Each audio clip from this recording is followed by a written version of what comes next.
Soon. I'm almost there. Just... please, someone.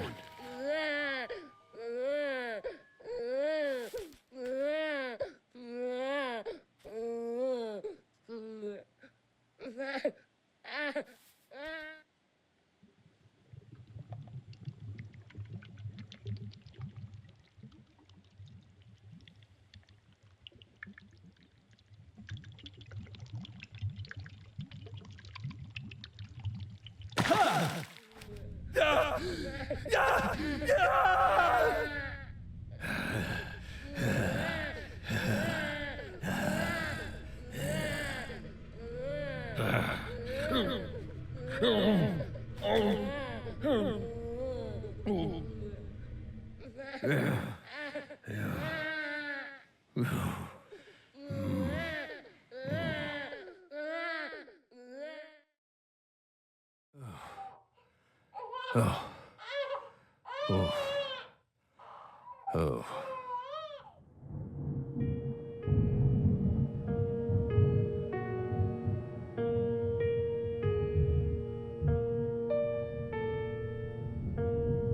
Let me try and summarize this.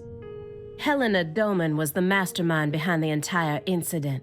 But Helena Doman was actually P.J. Clarkson's son, who had severed ties with the family. Helena was also known as Professor R, the mother brain behind the drug known as Sang Rouge.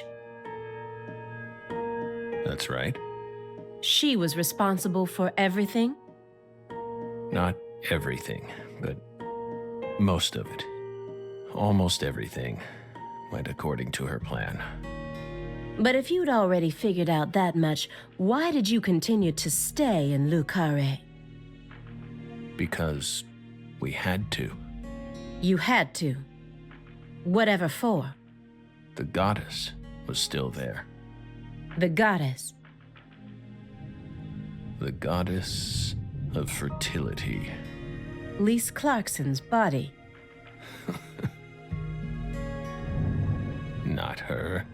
She was as beautiful as a goddess, but she wasn't the goddess. She was just a tragic victim. Then who is the goddess of fertility? The person at the root of this case. Is it some kind of metaphor? For example, the vast wealth that the red powder yielded.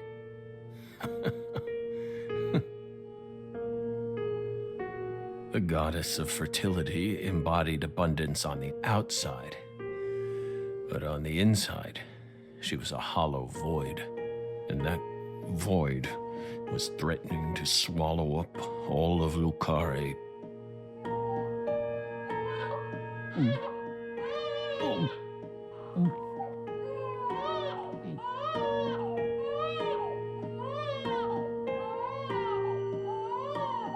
Shut up! Shut up! Shut up! Shut up!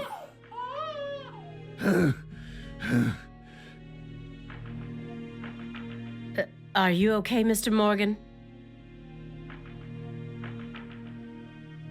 Morgan almost sounds like a prophet talking about the end of the world. Vague, elusive, and intent on deceiving those who listen. But every now and then he adds an interval of truth. Patricia Clarkson is one of those. She's something special. Something irreplaceable to him.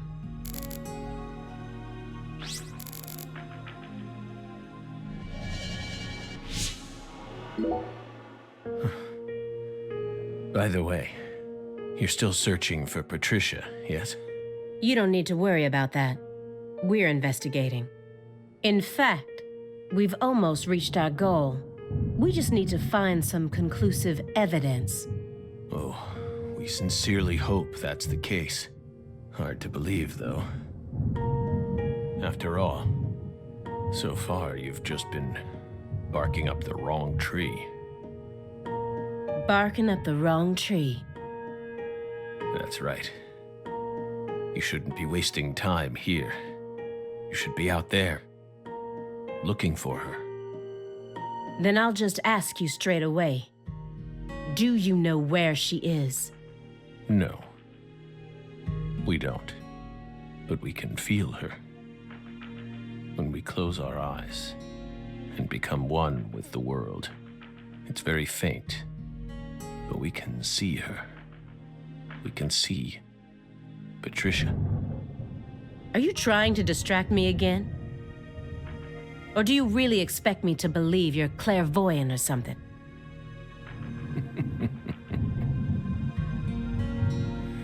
What do you think we are, X-Men?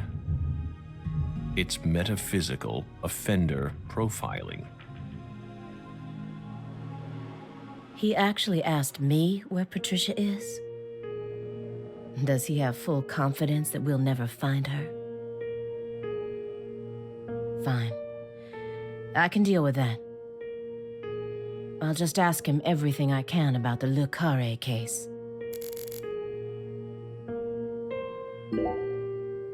So you think Galena was murdered by Helena Doman, her own brother? No, not her. Galena was someone else. Then who killed her? It's written in the report, isn't it? Yes, but I'm asking you. Would you mind answering me in your own words? You see, I find your entire story highly suspicious.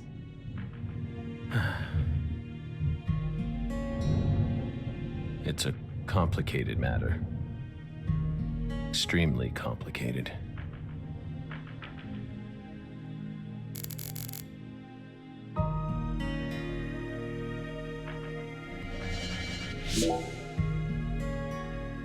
By the way, how did the FBI find Lisa's body? After 14 whole years.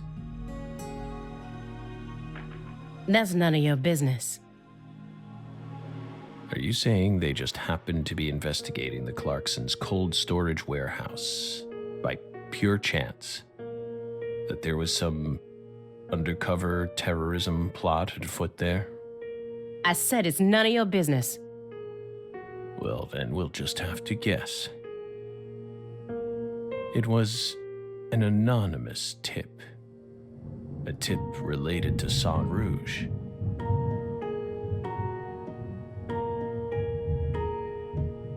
Did we hit the nail on the head, Belle?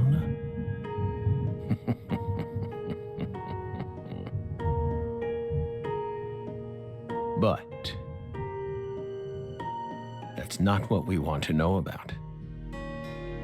After all, the FBI gets hundreds of tips every day. Right, my fairy? It was always that way, even back when we were on duty. Here's what we really want to know. Why, out of all those tips, did you select that one? Would you tell us that much, Belle? What urged you to make a beeline straight for this case? That's none of your business. Don't let him draw you into his game. Stay calm, Aaliyah Davis.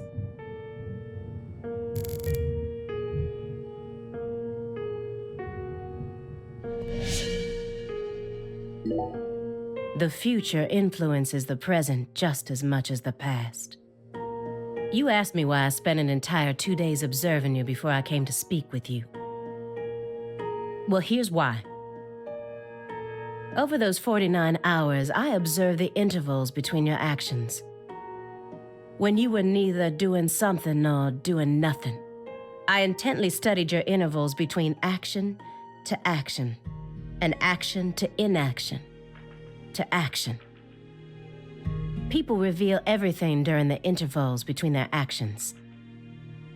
For example, when you eat alone versus eating with someone else. The most prominent differences always appear when someone either begins or finishes eating a meal. And since these are unconscious actions, they can't be consciously hidden. When you prepare to eat or finish eating, when you move in to clean up, when you pick up a book or close one, when you raise a cup of coffee to your lips, human actions speak volumes. Not even the person doing the actions is conscious of them. That's what lies in those intervals. That's my modus operandi. And here's the conclusion it helped me reach. There's one other person in this house, isn't there?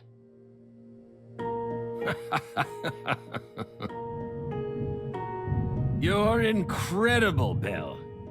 You outdid all our expectations. Impressive, to say the least. You're right, Belle. But only half right. Half? You should still be proud, though. Honestly, we never thought you'd make it this far. You've got real talent.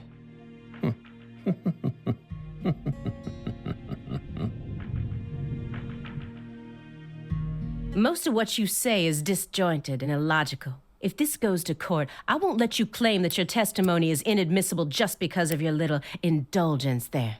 Fine by us. We can even put it in writing if you want. We won't run or hide. Will we, my fairy? Where's the paper? I know I had it around here somewhere. Where is it? Oh.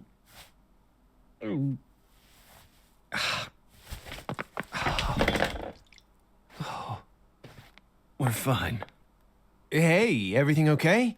What's going on out here? Oh, don't tell me. He's just suffering from nausea. I was more worried about you. You were in there for quite some time. Yeah, sorry. Ever since you got here, I've been all backed up. Mr. Morgan, can you stand? Oh. Is this a sign from a coffee? What could it be? What is it trying to tell me? Think. Is that a dragonfly?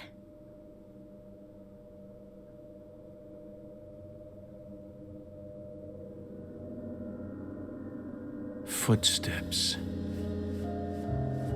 Big footsteps. Footsteps. Big footsteps.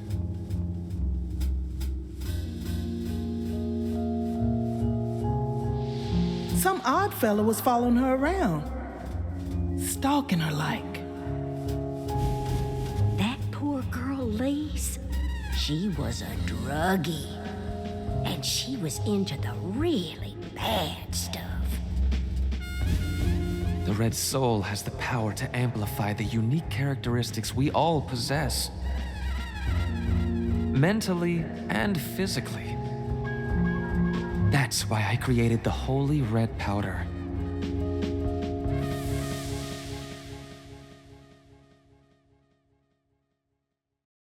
You okay? Hey.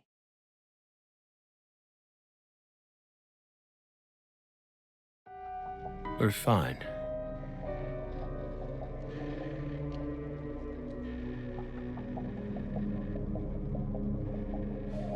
Just feeling a little tired. Would you take us to get our medicine? Sure. It's in the bathroom, right?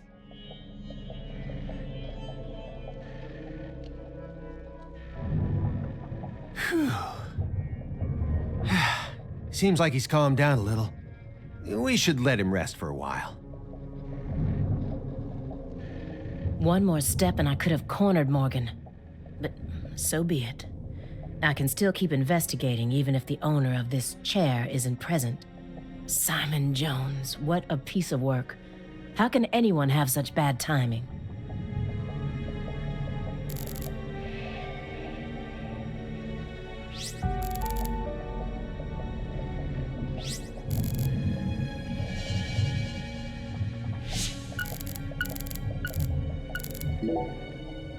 Shouldn't you look after him? I gave him his meds and let him rest. Let him rest where? In the bathtub. It happened to have a blanket and a pillow in it. What? But why? I don't know. Maybe he sleeps in the tub. I feel like I saw that once in some vampire movie. I don't know what you're talking about. More importantly, how long has he been like that? It's stage 4 cancer. He's had it for a while now. No. I'm talking about his face. It looks as white as a sheet. You can even see all his veins. I've never heard of any cancer side effect like that. Who knows? But now that you mention it, he started going really crazy around the beginning of December. In what way? He changed pizza places. This better not be another joke. It's not, really. It's not. Before December, he always used to order delivery from a Chicago-style joint all the way up near Medford. But one day, he took one look at one of their trademarked red boxes and totally lost it. Red, huh? You better believe it. He started screaming gibberish at the pizza boy and chased him away. Next thing I know, I see him toss the pizza box out his window. Do you think that's when his fear of red began surfacing more prominently? Beats me. I mean, there isn't a better Chicago-style pizza place that delivers around this area. How could someone give up on that just because they don't like the box? I don't get it. Were you serious for even a fraction of that story?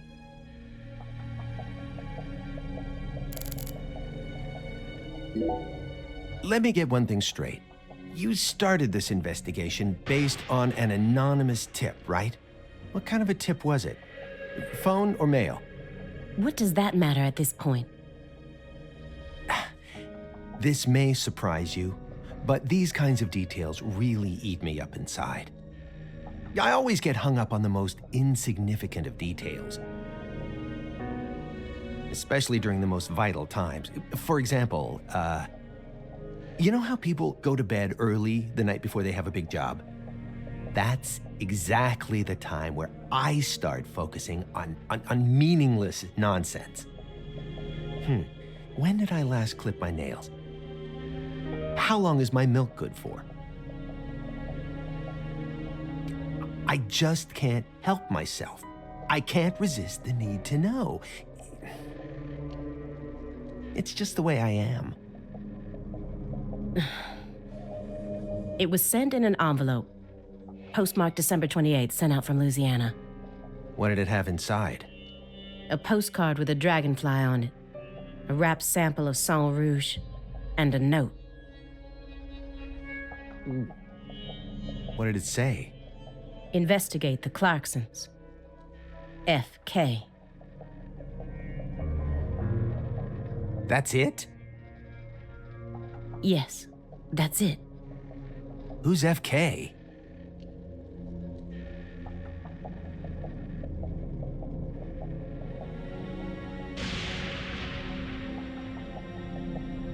Anonymous tip, remember? It's obviously just a fake name. Did you confirm that?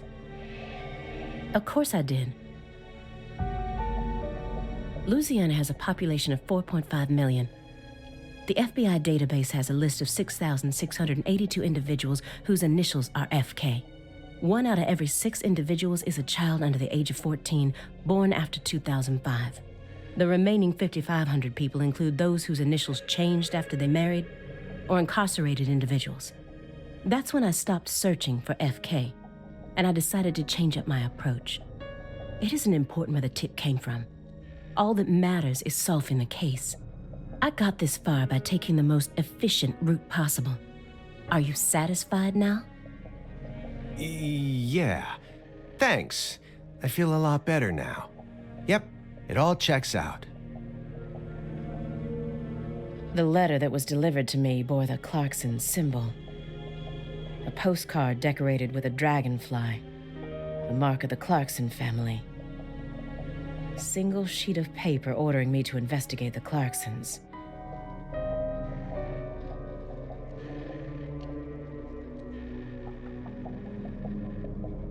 And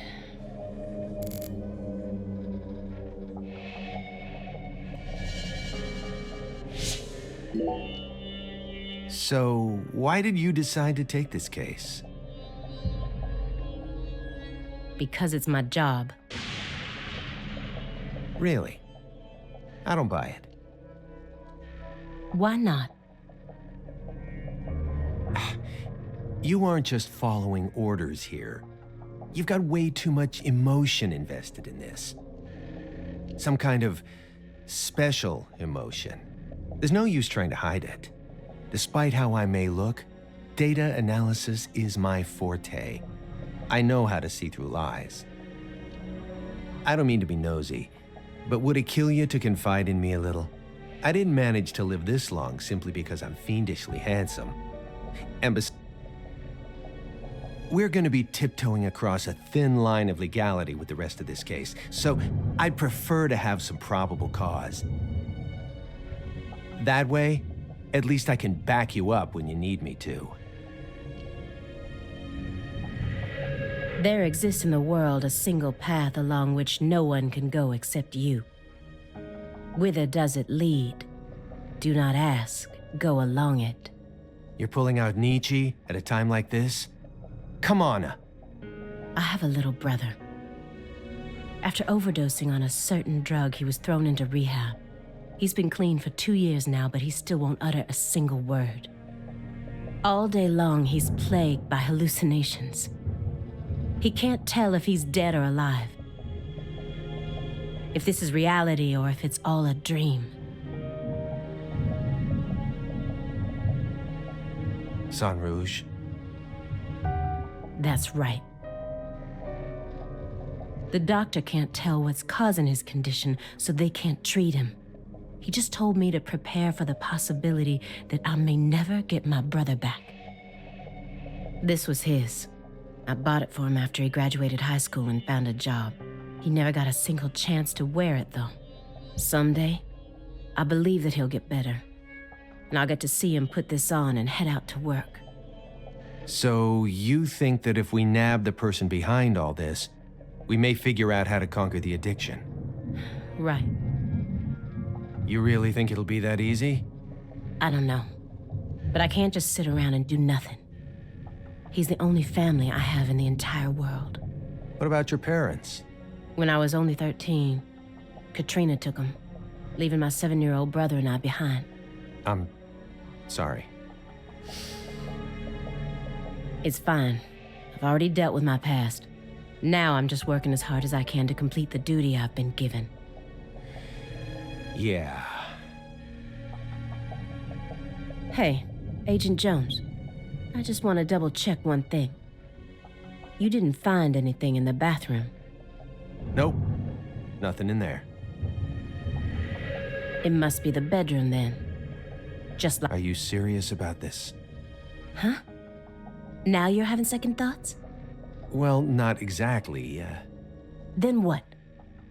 I understand how you feel, but he's got an incurable disease. And he used to be one of us. So? The truth he's given us so far could all be completely fabricated. He's a genius lone wolf agent who solved nothing but difficult cases during his years of active duty. That's what they told me at Quantico, at least. Over and over again. I had to listen to them talk about how no one could ever replicate the kind of work he did. But let's be real here. You saw his face, didn't you? It was inhuman. It looked like the face of a killer who's been possessed by death. Patricia Clarkson is here, in the next room, only a single wall away from us. After 14 years, he went back to Le Carré, kidnapped her, and imprisoned her here. He's trying to complete something big right now, something that's deeply connected to Sang Rouge.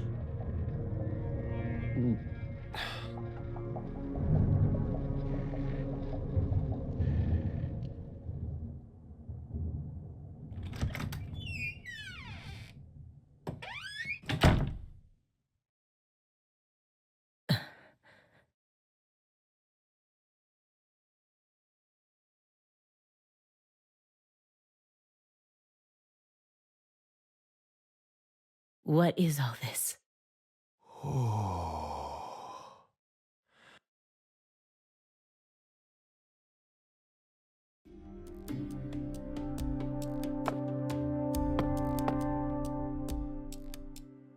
Pictures of people from Le Carré.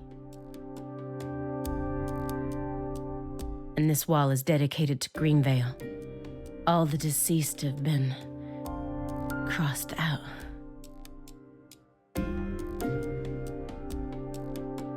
Sheriff Melvin Woods?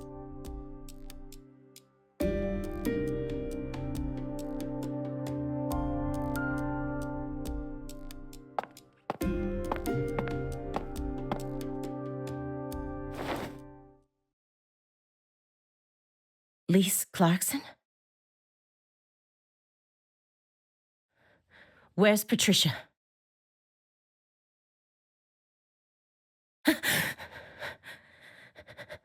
That's our altar. What are you doing?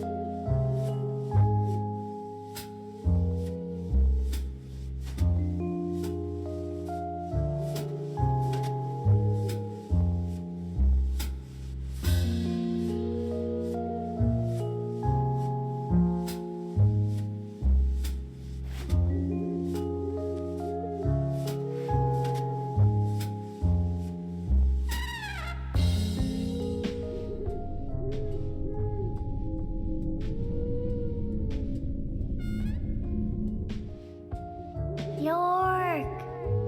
Agent York! York! Agent York! York! Agent York! Hey! Agent York! Agent York? Hey! Hey, Agent York.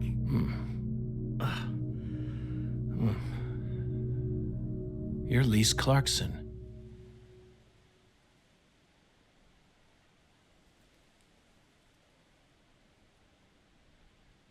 What's wrong? You're acting weird.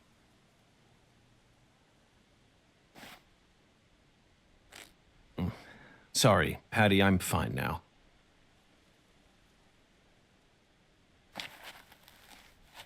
More importantly, do these red seeds come from some kind of plant that grows around this area? I don't know. What do I look like, a botanist? This isn't your average backwoods town. The Clarksons' ego and control has been piercing the town's heart like a massive dinosaur bone. But over this past century, time has been busy eroding the beast's power from within. And now, the very thing that once fortified this town is polluting it with putrid gas and rotten marrow. Zach, this is the point where it all collapses.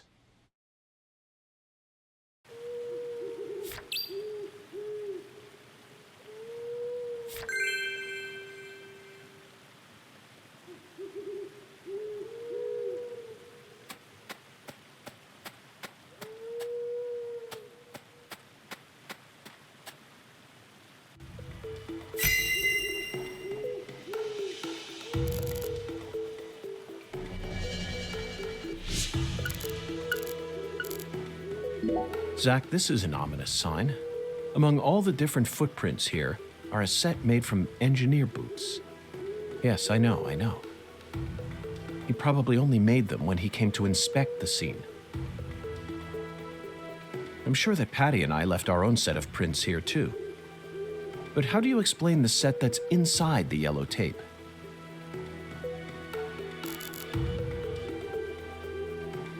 After Lise Clarkson was murdered, her body was put back together here. Just like how Galena's body was dismembered, then rearranged within the holding cell. Lena Doman and PJ's bodies were also blown to pieces in the end. Perhaps that's the nature of the curse that's taken hold of the Clarksons. What do you think, Zach? Is there any significance to these similarities? This altar is covered in burn marks, but there's hardly any residue left. There's no way for me to tell what was burned here. I could send it home for analysis, but is that really necessary? It'll just end up giving Abrahams more busy work. More importantly, Zach, someone who knew how to manipulate fire was behind all this. In other words, these roots prove that Lena was here. And that's enough for me.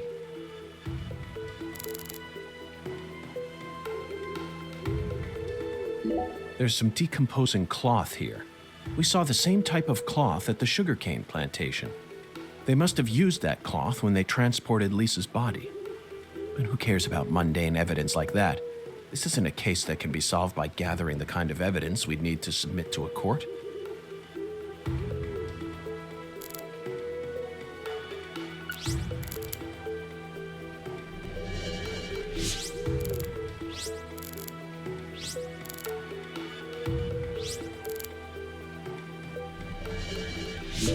The growth is all missing from this particular section. It wasn't just cutaway. She used fire to burn it out. Everything was planned so meticulously, as if she wanted to show this altar to someone. That's why Chuck ended up discovering it.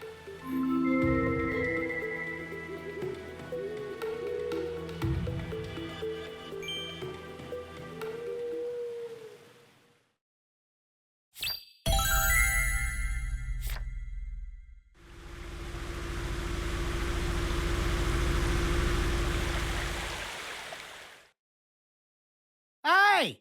FBI! The hell you doing back here?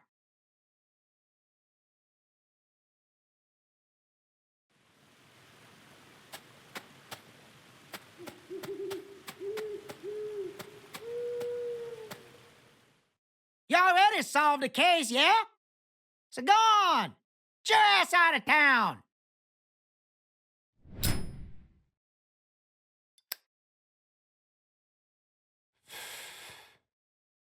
Why do you think I solved the case? Shoot! Exactly how stupid are you, FBI? This is Luke Carre, remember? Every feller in town already knows that Professor Orr's the one behind all this shit. Hey, Chuck. Can you see the altar from there? I'd see the whole damn thing. Along with your stupid ass standing there, trying to act all smart and shit. You told me that the poacher's boat you were chasing disappeared around this area, correct? Yeah, that's what I said, all right. What, you forget already? If you're just gonna waste our tax dollars out here, least you could do is catch them goddamn poachers. Fucking FBI, go and make yourself useful for once in your damn life. Chuck, we don't chase down fishing boats. Unless it's a terrorist boat that plans to overthrow our government, that is. Huh. Then stop acting all leery, like I ain't being truthful or whatever. I'm busy too, you know. So long, FBI.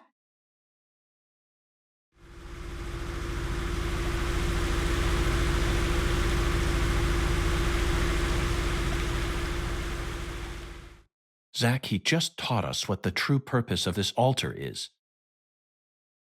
It was built here so that the ritual could be watched from a boat in the bayou. What do you mean? They could have just walked out here. There's... The goddess of fertility, Patty.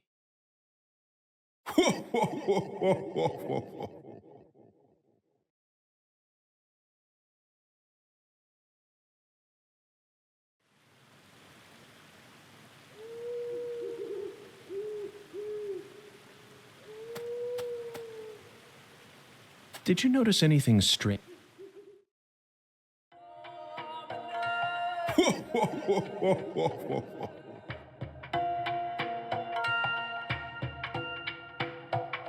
The goddess of fertility. A fine name indeed. So much blood has been shed, yet you remain in this town. Surely, you know why. Of course I do, Hungan. My work here isn't finished yet. You know, I could really use one of your oracles right now. You're more fun than I thought. Here's the oracle you ask for.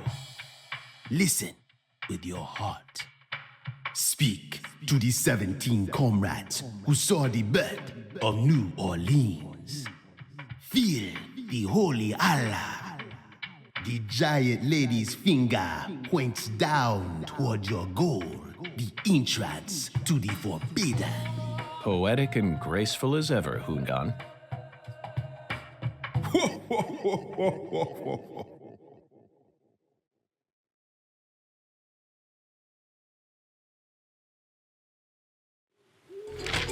Hungan's oracles are leading us toward the core of this case.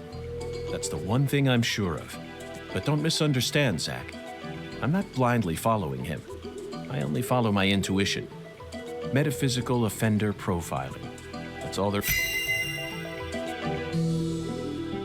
The 17 comrades must refer to some area that has 17 of the same thing in it. We may need to use history to figure this one out. After all, we need to find someone or something that saw the birth of New Orleans. And we can't just round up every last old person in town. That's not it, Zach. The 17 comrades must have survived for a shockingly long time. Remember, they were here to see the birth of New Orleans. And we can't just... That's it, Zach. The French established the colony of La Nouvelle-Orléans in 1718. Just about 300 years ago. The only 17 comrades that would have been around back then are the 300-year-old oak trees along this road.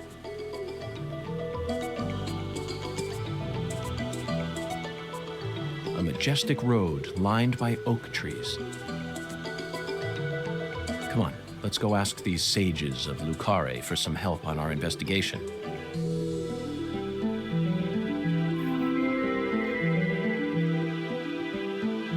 Zach, the Holy Allah is a shockingly simple metaphor. Especially considering the quality of the oracles we've received thus far. It seems as if Hungan's poetic muse is finally running dry. The great thing about us Americans is that we can recreate our homeland anywhere. We're happy to transport crunchy bacon across the deserts of Africa if we need to. That's it. I never doubted you, Zach. The Holy Allah refers to a water tower. Specifically that water tower with its Clarkson family crest. It must be hiding some sort of clue. Let's fill the Allah and see what it yields.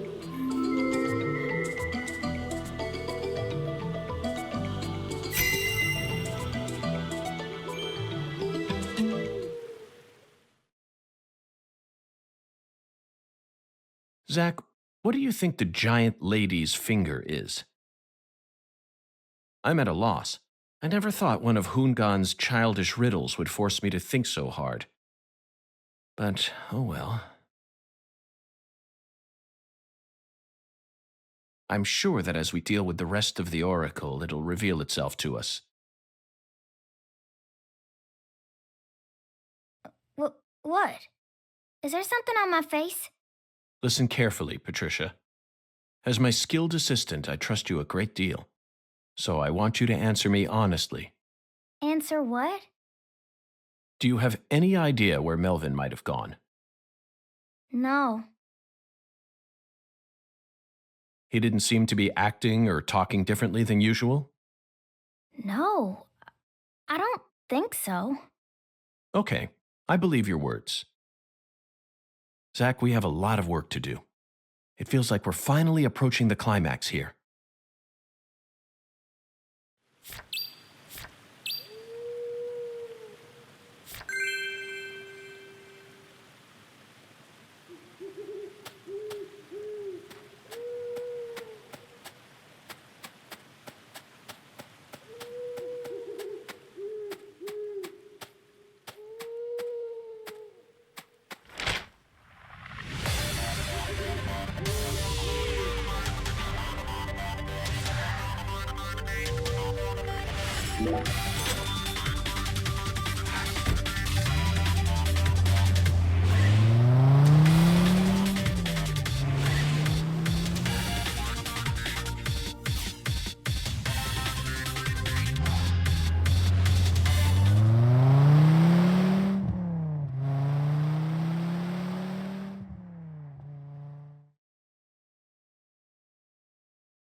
What? You need a ride? Okay, I'll call her in a jiffy. Why, Vern?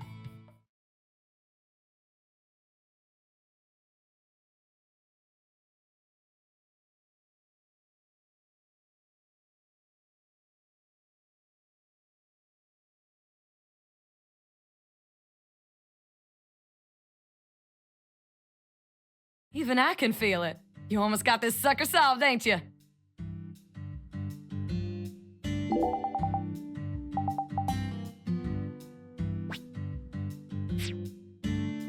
That's what I'm talking about. Come on, get in, get...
Looks like a case of bad timing, Zach.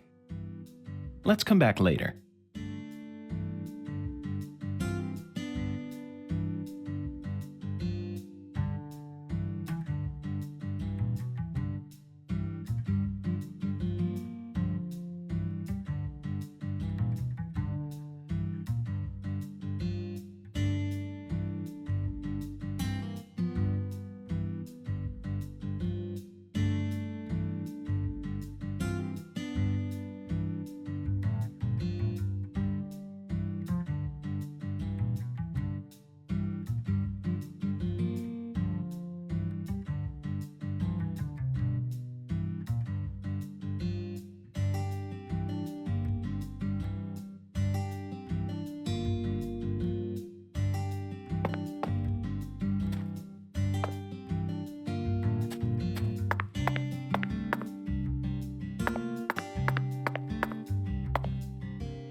Looks like a... Let's come back.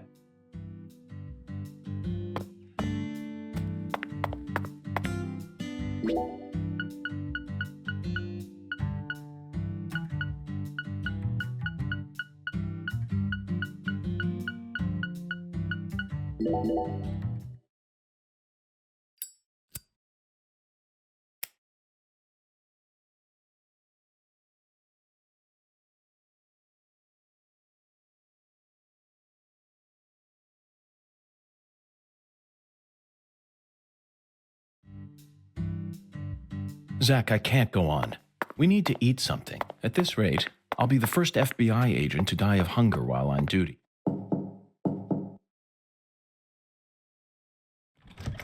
Today the town feels kind of weird. Yep.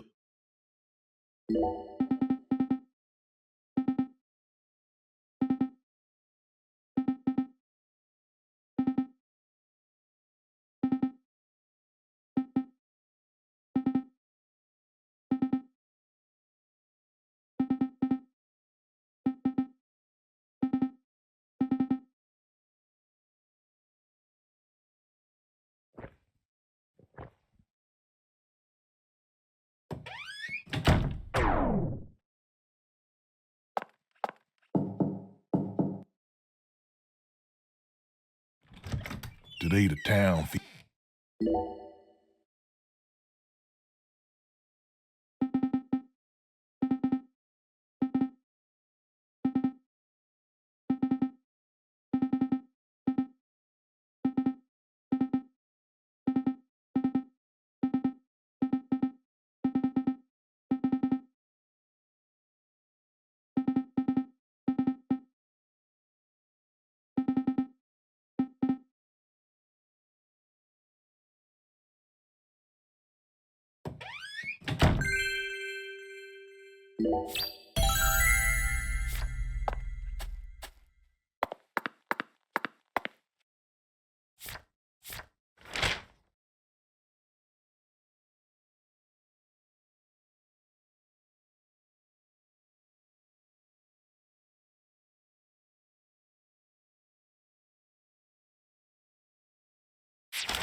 We've been in this town for longer than we originally planned, haven't we? Oh no, I'm not complaining. I'm used to living out of a hotel, and I love southern food. There are some inconveniences, though. There's no movie theater in this town, nor is there a video rental store, and the TV in the hotel room doesn't get any of the on-demand movie channels. We'll just have to get lucky and encounter a movie being shown on TV. The movie environment in Lucare is no different from that of the 70s, Zach. No, they don't have a movie theater. So I suppose it's even farther back than that. But it's true that these are the times in which one always encounters the best movies. It's always been that way, hasn't it? Think back with me. Remember that hotel in the rundown town near Monroeville, just outside of Pittsburgh? I took a shower, and by the time I got back into bed, it had already started. Time Walker. 1982, directed by Tom Kennedy. I started watching it without any idea as to what it was about, but it instantly got me hooked. The plot highly exceeded all my expectations, constantly revealing shocking truth after shocking truth. It was a hyper-realism masterpiece. Even after we checked out from the hotel, we couldn't get that film out of our heads. Not even when we stopped by the Monroeville Mall, the primary filming location for Dawn of the Dead. Instead of the living dead, both you and I were totally preoccupied.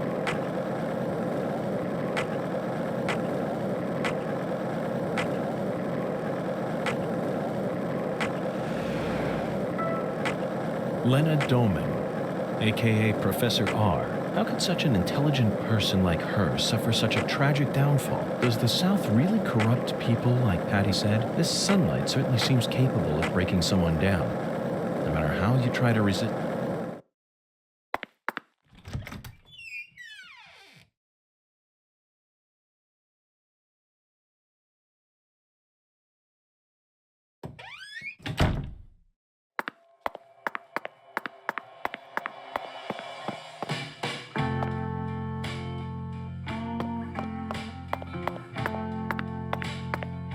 Oh, my lord, you sure look sharp today, Mr. York.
And that's what I'm talking about. You can't get fired, so make...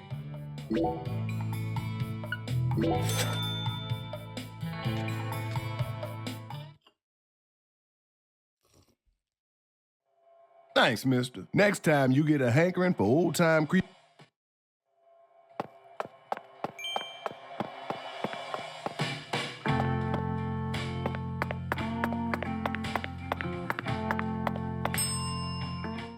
What? You need a ride? Okay, I'll call her in a jiffy. Why, Vern?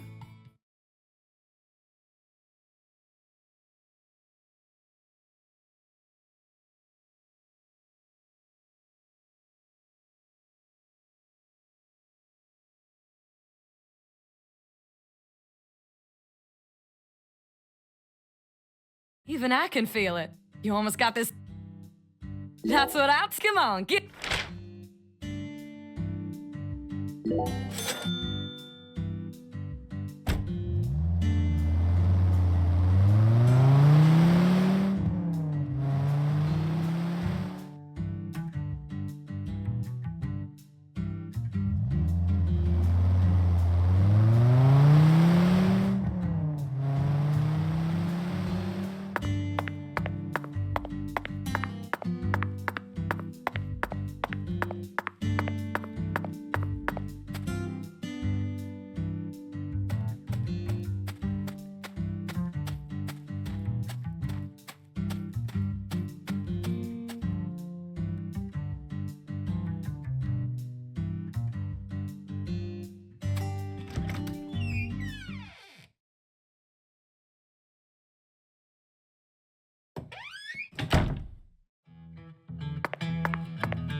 Today the town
So, what other movies have you seen on that sci-fi movie channel? What? That question again? What did I tell you? In this country, all dialogues.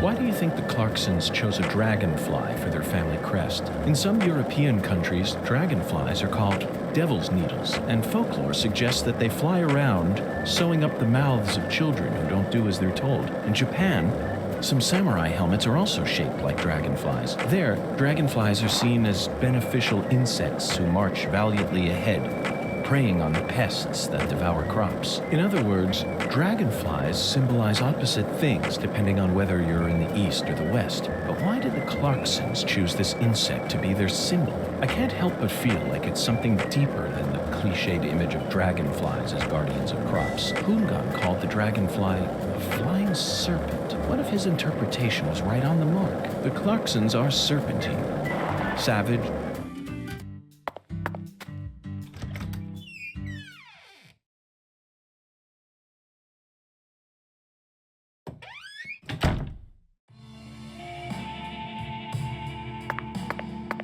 Today the town.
Today the town.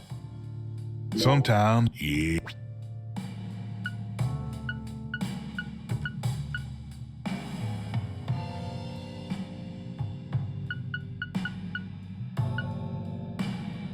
You'll be back, yeah, Bureau Man? Remember, live jazz on the...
Pitiful beyond words.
Pitiful beyond.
Were you thinking about Galena too? And all the other women we've seen so far on our travels across the states? Zach, I'm right, aren't I? This is a vast country. Incredibly vast. And it's mostly composed of mountains, deserts, and farmland, with small towns scattered about here and there. That's how America looks to me. Compared to the scale of this entire country, New York, Chicago, and LA are all microscopic. Sometimes they even feel like figments of my imagination. Think back to what Las Vegas looked like when we were driving up I-15. It was a mirage. The TV and movies dress up those mirages and broadcast them to people all around the world. Meanwhile, American women become fascinated by the gorgeous city lights and are drawn toward those illusions. The very same women who were chosen as prom queens in their small towns. In the end, all they find are ghosts. Once their eyes adjust to that blinding light, they realize there's nothing but vanity and lust surrounding them. They finally figure out that it was all in their heads. Then they quickly try to satisfy themselves with something else. Drugs. And drugs are the gateway to a whole pantheon of crime. Zach, remember what you told me once? The women who turn to crime aren't the evil ones. The drugs aren't evil either. They're nothing but chemicals. The ones who feed off those women and use them. They're the ones they hate. Let's go, Zach. We need to find the person who's hiding behind Galena and drag them out into the blazing southern sun.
Hey, want to talk about bridges? Why? I've become obsessed with bridges, Zach, and there's no turning back now. Remember what we saw on our way here? Back when we were driving...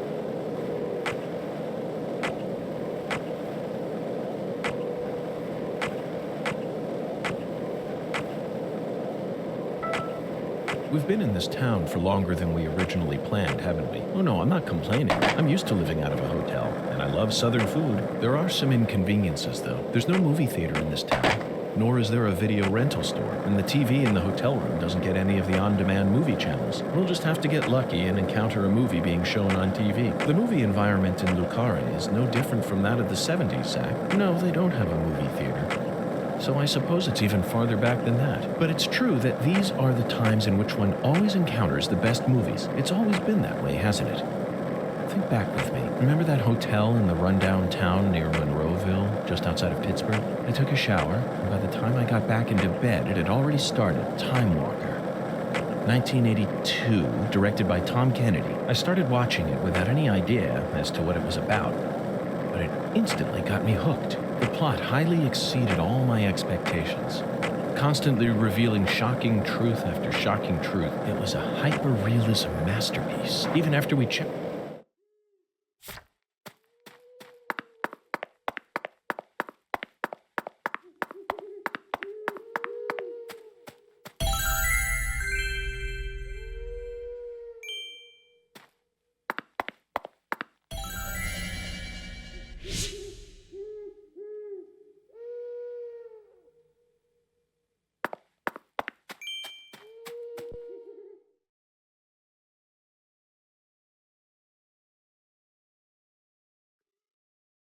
This thing sure looks tall when you look at it up close. But why do they gotta build it up so high anyway? The height gives them the necessary pressure to pump the water out. Also, building it in a spot where anyone could easily access it would only create more problems. Problems? In a certain Missouri town, they built the water tower low enough that a person could easily climb up to it. And that's exactly where a mass murderer decided to hide the bodies of all his victims. The water tower was so low to the ground that he could even climb up to it while carrying a dead body on his back.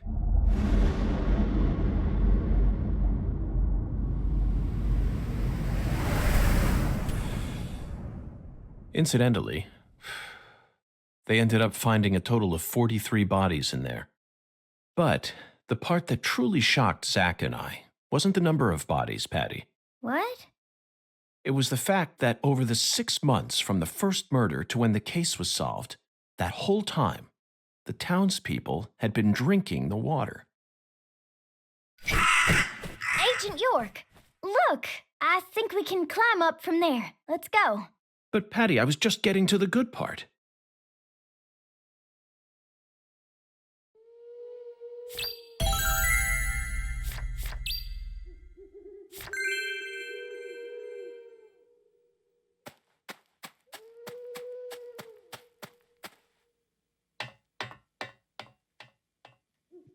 So this is our town. Looking down on it from here, it's hard to imagine any bad stuff ever happened at all.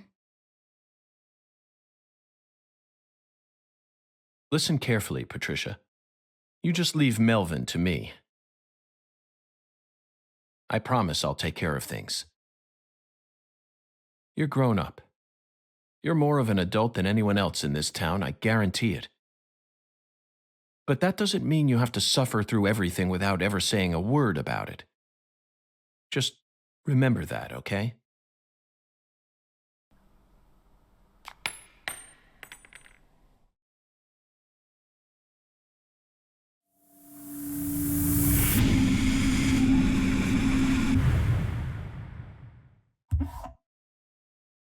Zach, it looks like the holy Allah hasn't been sucking up water properly. No wonder the shower in our hotel room felt so weak. Patty, who manages this water tower? This is Lucare. You should know the answer to that by now. The Clarksons. Judging from their current situation, I don't think they'll be able to give us a timely response. Yeah. Do you know where the water comes from? Probably Isaac Lake? That settles it. Let's fill the holy Allah and solve this problem ourselves. I knew you were gonna say that, Agent York.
Zach, you.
Now that's what I'm talking about. You can't get fine eating like this at any of those. So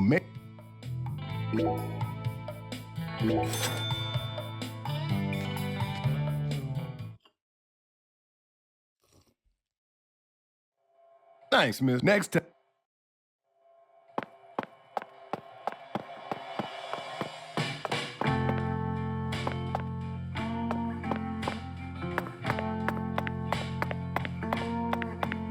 Hey there, boss. What you need? You name it, I got it.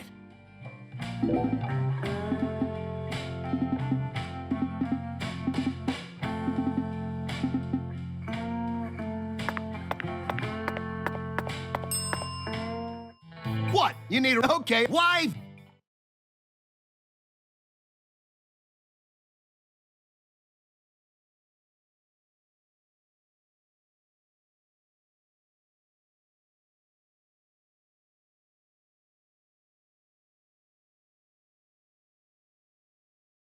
Even I can feel it.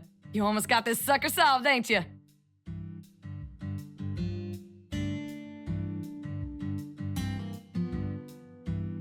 That's what I... Come on.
Beep, boop.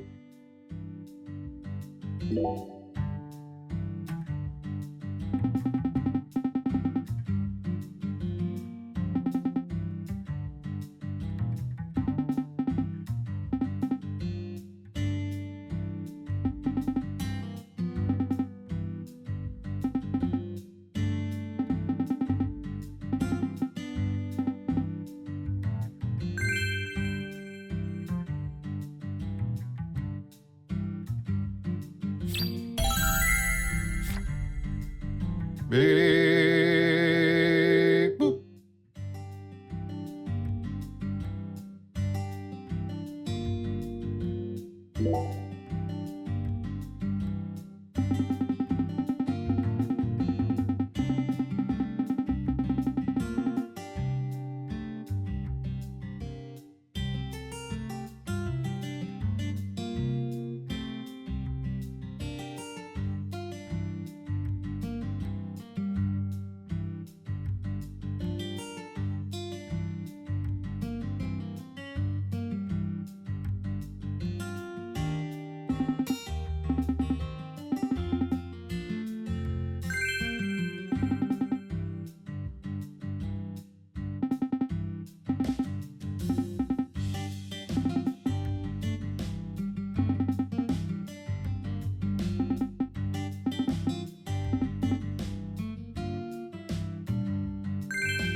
Big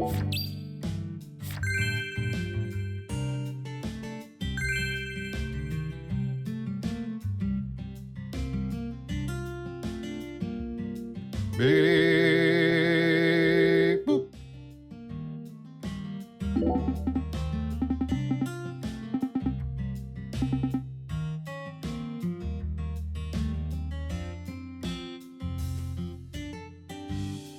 Big.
You again? Ain't you got nothing better to do?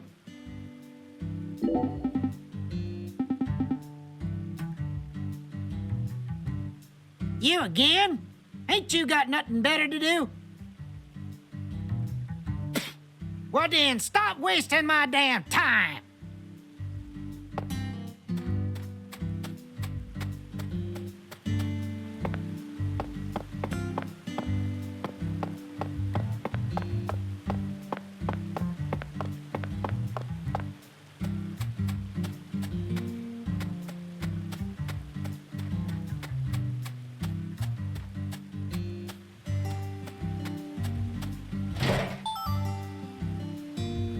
It really seemed like you knew who Galena Clarkson was. Well, I've never actually talked to her, but it's a small town. Pretty much all folks know who the Clarksons are, and Galena's supposed to be extra scary compared to the rest of them. Back when we saw her in town, I felt like she was glaring right at me, so I got real scared.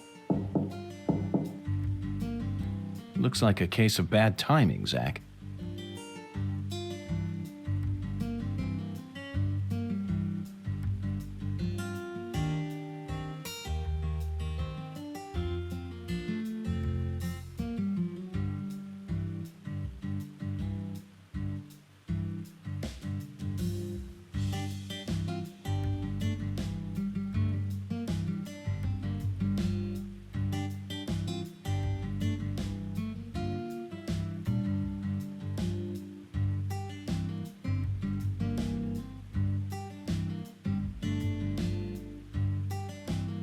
Let's come back later.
Pitiful beyond words.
Zach, how about we grab a bite to eat? Not even I can think straight on an empty stomach.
If this town has a symbol, it's got to be that bridge hanging over the bayou.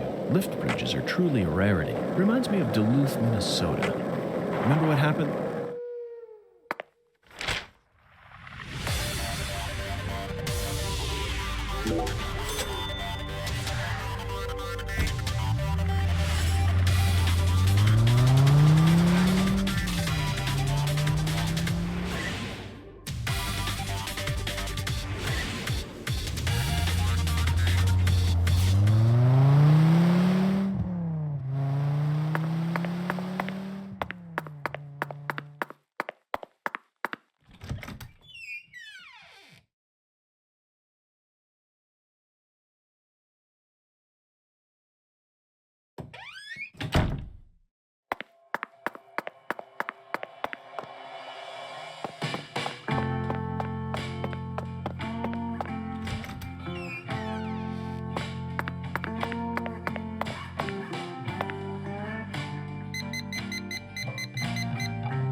And that's what I'm talking about. You can't get fined, so make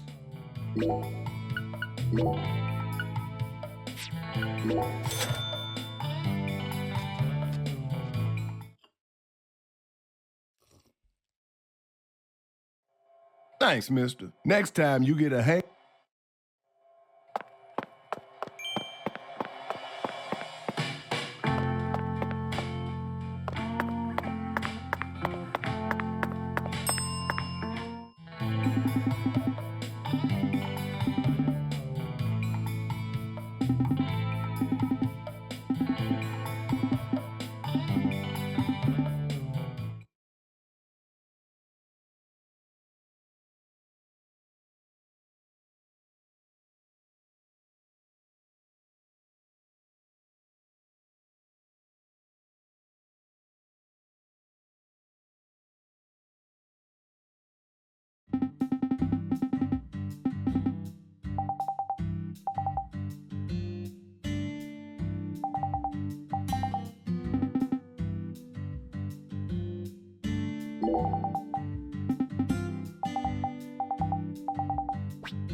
Doth thou seek me?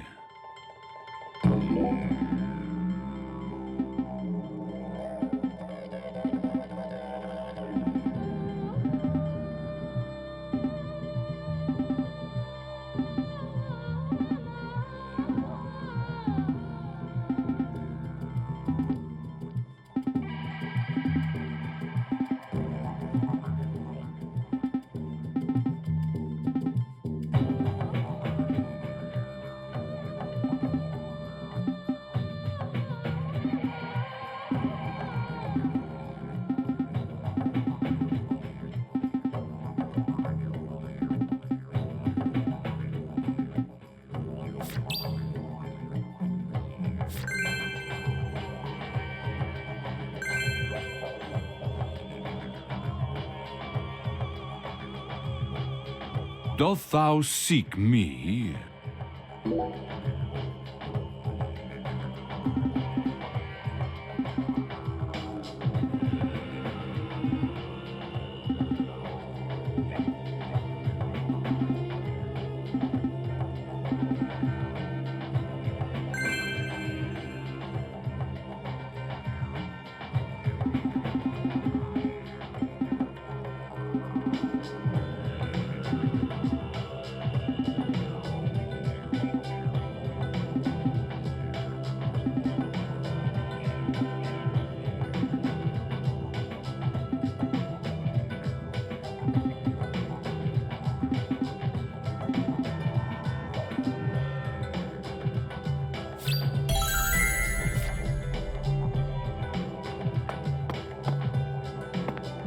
Doth thou verily?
I can see it. Thou hath dis...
Hey there, boss. What?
What? You need a ride? Okay, I'll... Why?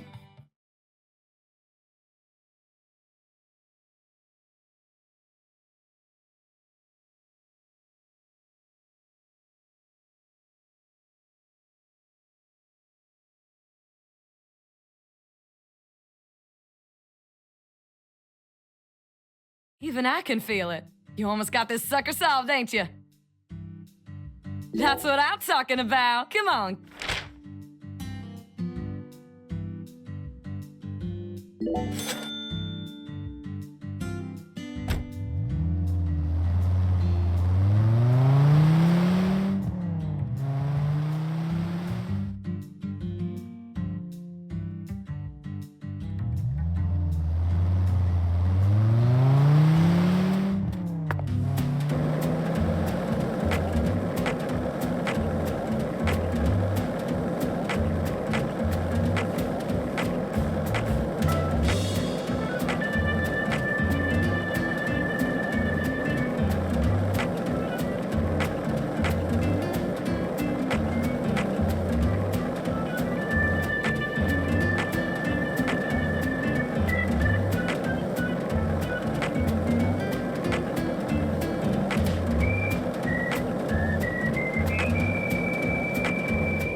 Isaac Lake?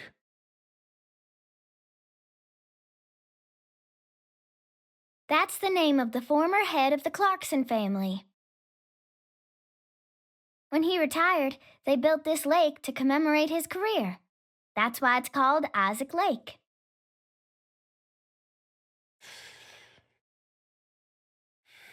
They wanted people to remember the power of the Clarkson family every time they used their water, huh? You sure don't miss a beat. The water level's higher than I expected. They probably haven't been out here to check on it since Lise was murdered.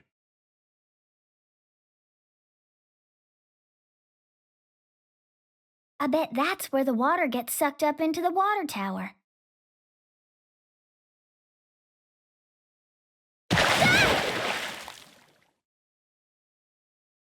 Mr. Alligator. Never thought I'd have to use you to fight a real alligator. Just what does that skeletal gentleman have in mind for us, Zach?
Open the door, Patty!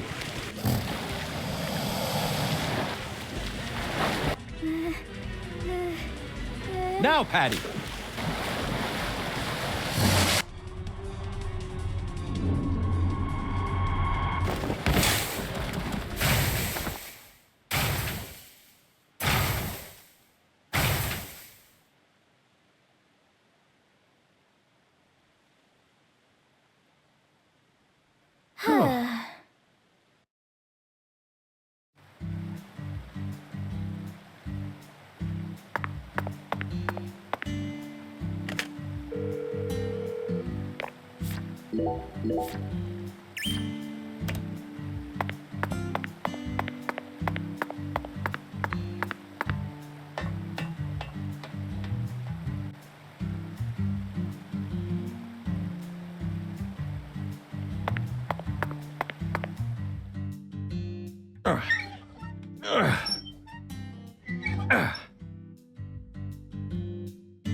Okay, Zach, let's head back to the Holy Allah. We need to confirm with our own eyes that we've completed the Skeletal Gentleman's oracle.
If this town has a symbol, it's got to be that bridge hanging over the bayou. Lift bridges are truly a rarity. Reminds me of Duluth, Minnesota. Remember what happened there? That man went to such great lengths.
Zach, the holy Allah is filling up.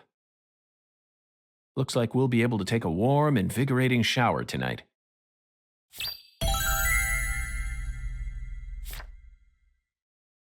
Patty, are you okay? No. Not really. Worried about your parents? Well, of course I am. My mom is sick, you know, and she got even worse starting about a year ago. She used to be so beautiful. She can't even get up out of her own bed no more. I'm sorry to hear that. I already hurt you once in the past, and now it looks like I've gone and done it again. No, I know Mama's illness ain't your fault, Agent York. It's more about Daddy. He what? Nothing. Just forget it. Hey! Y'all get down from there right now! I said get down here, goddammit! The heir to the Clarkson legacy has come for us, Zach. And he doesn't sound very composed.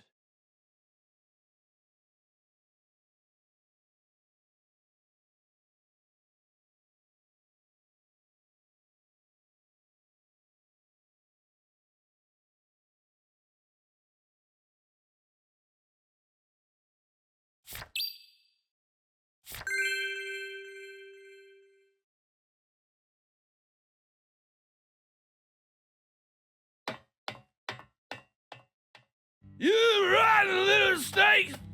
This is private property, goddammit! I guess you really do want to throw down with the Clarkson, huh? Get it! I could arrest you for drunk driving, but I simply haven't got the time.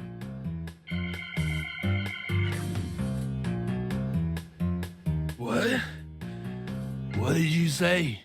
Ever since you got here, my whole family. And now they're all dead.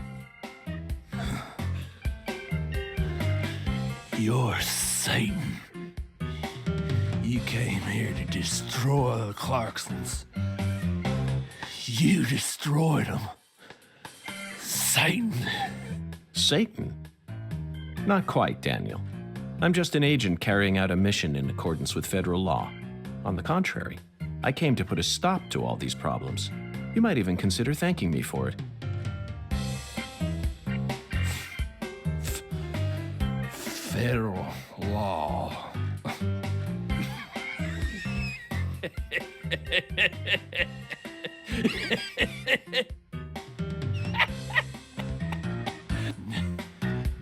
Did you hear that? Bastard wants me to thank him.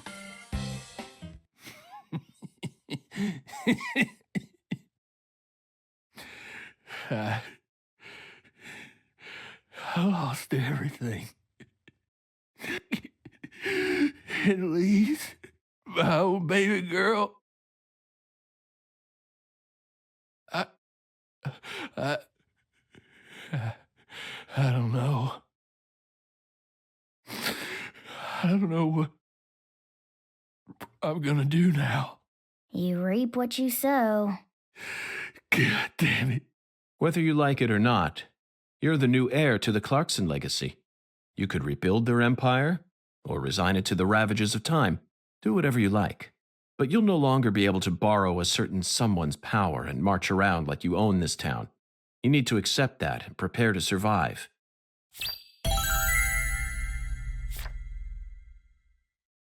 Okay, Zach. Our investigation just led us to fill up a holy Allah. What do you think we'll end up doing next? Perhaps we're embarking on a new saintly line of work here, but I suppose we have the skeletal gentleman to thank for that. Next, we need to speak with the 17 comrades. We were blessed with this oracle, so we have a duty to follow it out to the end.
Zach, do you sense that?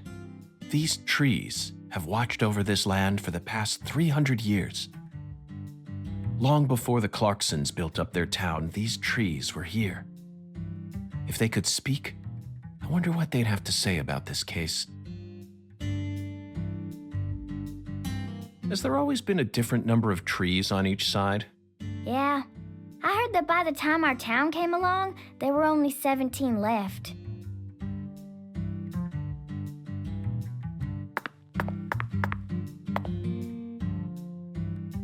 A general from the South might have cut one down during the Civil War. Intriguing, Patty. Why did he cut one down? I don't know. Folks say he planted a red tree in its place. I don't know.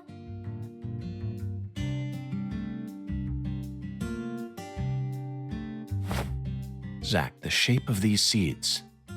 They look just like the ones we saw at Lisa's altar.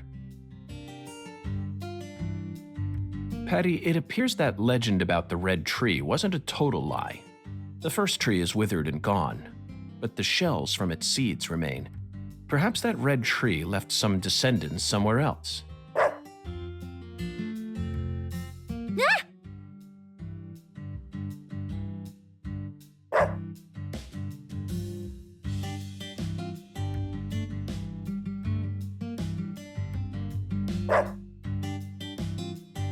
Zach, he seems to know something that we don't. Doesn't it seem like he's trying to guide us somewhere? What? What's going on? Change of plans, Patty. Let's go on a little stroll with that Dalmatian.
Is this the red tree that General planted?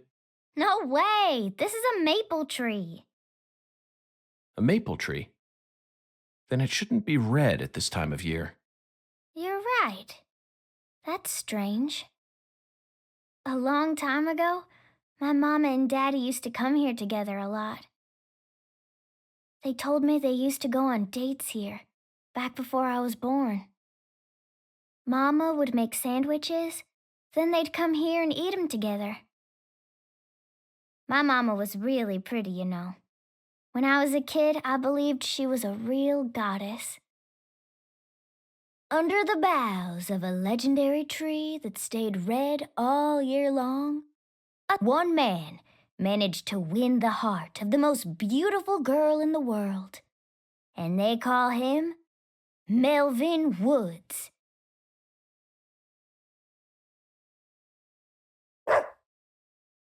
Looks like it's time to move on. What a fantastic guide we managed to find. He actually waited for us to finish talking before taking us on to the next spot.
Hey, Patty. How would you rate this creation? Not bad, I reckon. They made good use of its natural form, while also pulling out the soul from within. The artificial color also looks pretty. You don't usually see this level of harmony. Something unnatural always ends up getting left behind. Zach, did you catch all that? She sounded just like the curator of an art gallery in New York. I think we may have just uncovered a new side of her. But unfortunately, I can't see anything artistic about it. Honestly, it looks insane to me. That's all I get from it.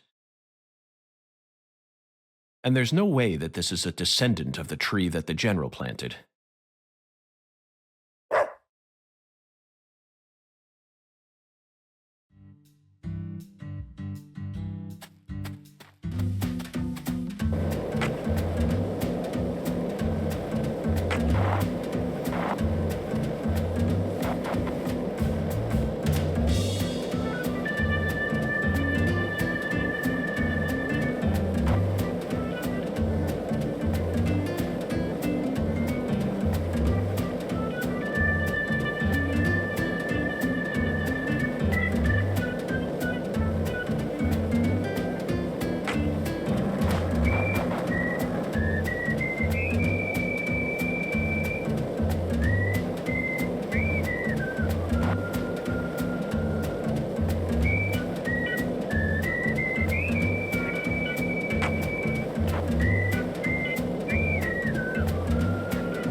Zach, now this is interesting. It looks like a tree that you could find anywhere, yet it's also unlike any other, completely alien.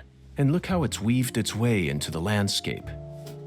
Almost like cancer cells invading a human body. You might not even notice it unless you're focused on finding it. And this feeling. As I gaze upon this tree, I can feel evil emotions rising out from within me. Why on earth did that Southern general bring this tree into this town?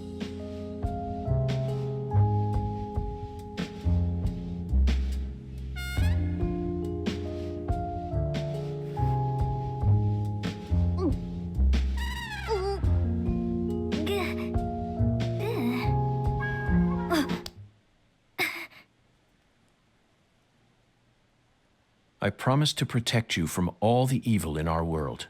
Do not touch this tree. Got that, Patty? Got it, Agent York.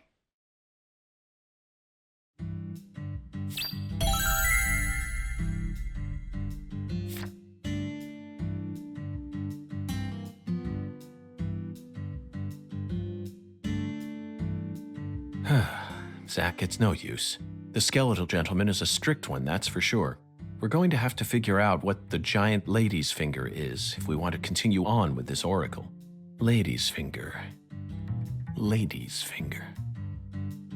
I'm at a loss, Zach. The only thing that comes to mind is a certain lady in glasses who displayed her middle finger to a truck driver. The student driver who was driving the car that Leslie Nielsen jumped into in order to chase down a criminal. 1988, directed by David Zucker. The Naked Gun. That car chase was terrific. It felt like we were watching one of our own car chases from the real world. That director must have gotten some advice from actual police officers. Otherwise, there's no way he would have been able to film such a realistic chase. Hey, Agent York, can I say something? If you're looking for ladies' fingers, you know that's another name for okra, right? Another name for okra? Yeah, okra's pretty common here in Louisiana, so most people know about its other name. Huh. Okra. My talented assistant strikes again. You solved the oracle instead of me. Let's hurry over to the okra farm at once, then, and find the biggest piece of okra while we're at it. Hey, Agent York. The key word is giant, so it must be rather large. I'll bet it looks positively grotesque, Zach. And just imagine the stickiness. Ooh, I think I'll refrain from taking a bite. Hey, Agent York! Our town doesn't have an okra farm. No? Okra farm? Relax, just follow me. I reckon I know where we're supposed to go.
Agent York. Stay close to me or I'm not gonna show you where...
Not that way, Agent York. Stay focused, gee.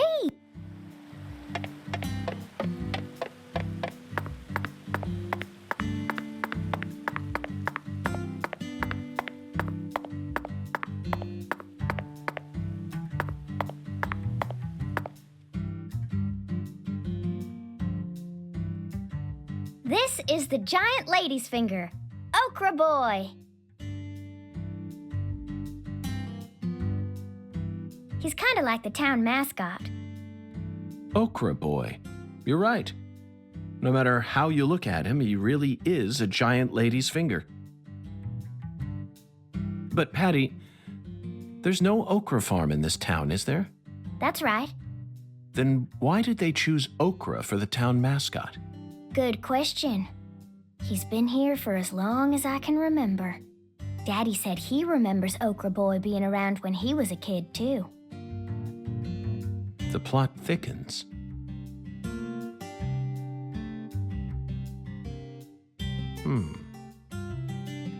Zach, doesn't it look like he's pointing at something? Let's follow that white glove.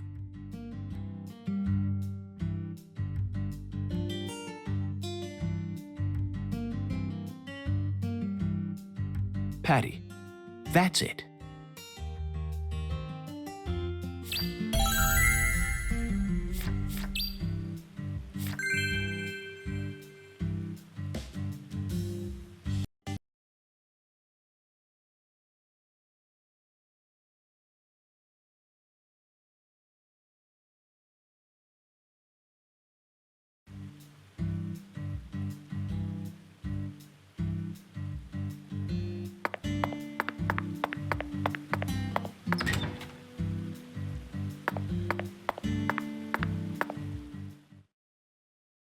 So this used to be the control device for the drawbridge. But it looks like its insides have been replaced with something else. Oh, yeah. I remember Daddy telling me about this. This drawbridge hasn't been used for decades now. So the control room doesn't work, and the power's been disconnected.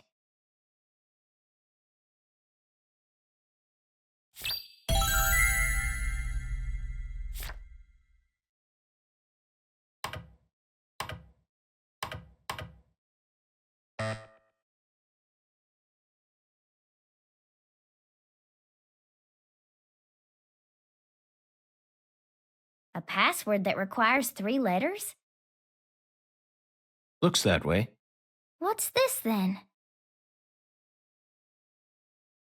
There's an H on the top, bottom, and left sides of the leftmost panel.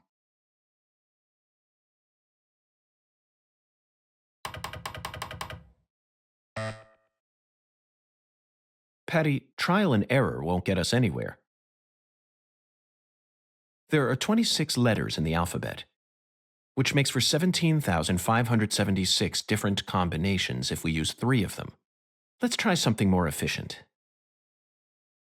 I know that. I was just fiddling with it. So, what do you want to try, Agent York? Just leave this to Zach and I.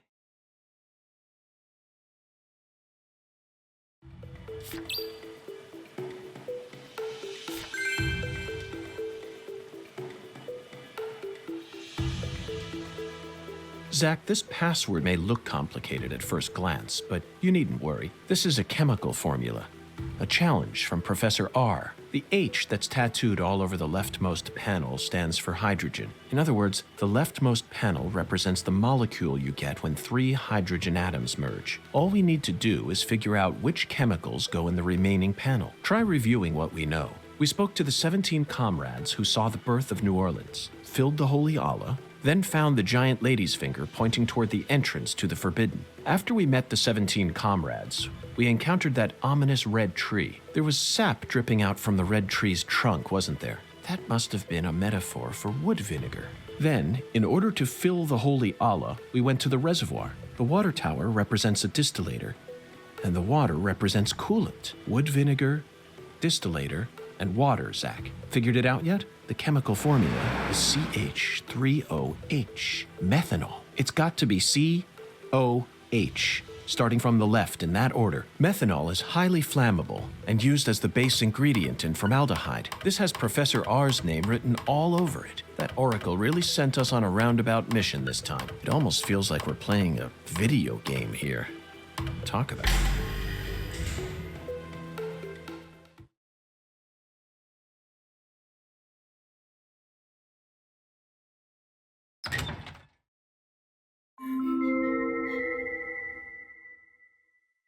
That must be the entrance to the Forbidden, Zach.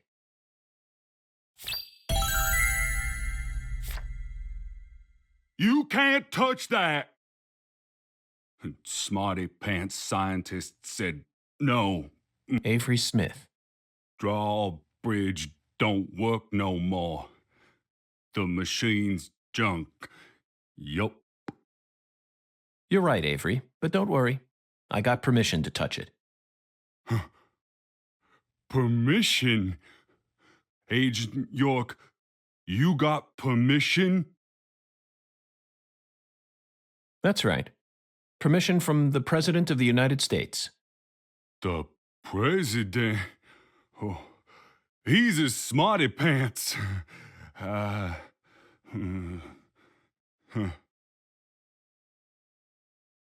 Okay. I didn't see nothing. Yup. Won't tell no one neither.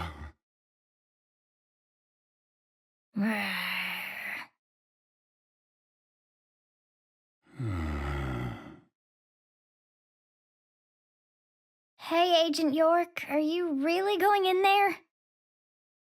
Yes, I have to, for the sake of the investigation. I'm getting kinda scared. That's a rare word to hear coming from your mouth, Patty. I don't see much in there aside from some overgrown weeds, do you? No, that's not it. I'm not scared of the weeds. I'm scared of what you'll find, Agent York. You don't need to worry, Patty. You're my precious assistant, remember? I promise I'll protect you, no matter what happens.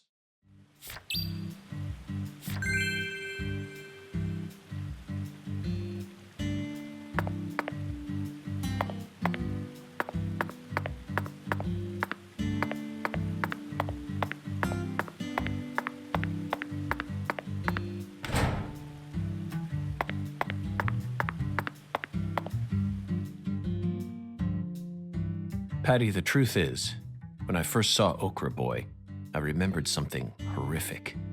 The most evil monster I've ever seen, in fact. A monster? Oh yes, a demon incarnate who plunged New York City into mortal fear. The Stay Puft Marshmallow Man. Marshmallow? Ghostbusters, 1984, directed by Ivan Reitman. Now that's a film that was filled to the brim with bona fide horror. A true masterpiece that boasted an honest depiction of just how frightening a real ghost would be. Even if you watched it now, I'm sure it would still chill you to the bone. First night I watched it, I was too afraid to go to the bathroom alone. So I made Zach come with me.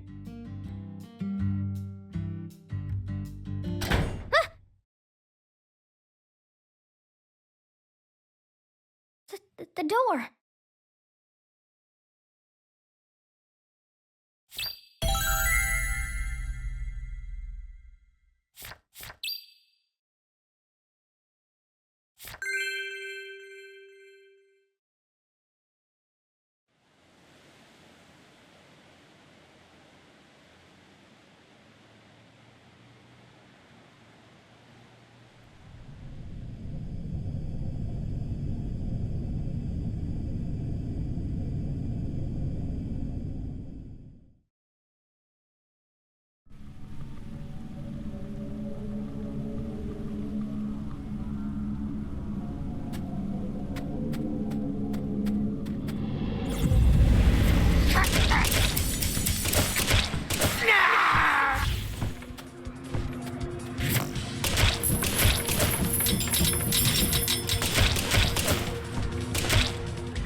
I'll curse you.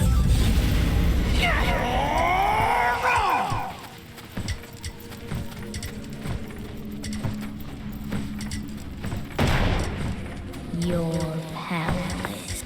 You're powerless. You're powerless. I'll show you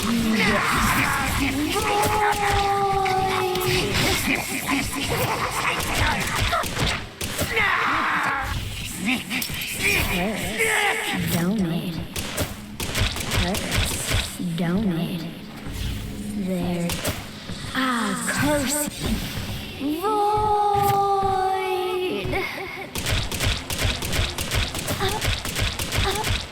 Void.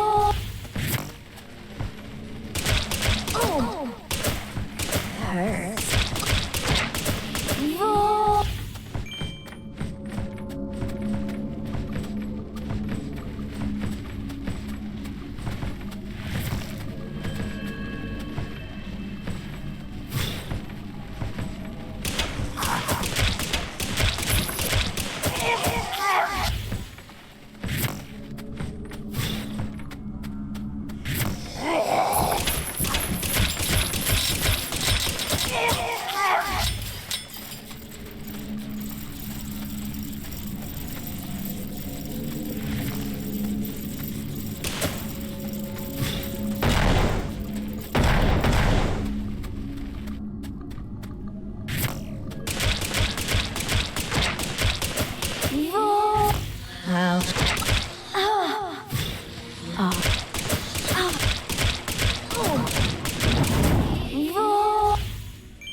Void.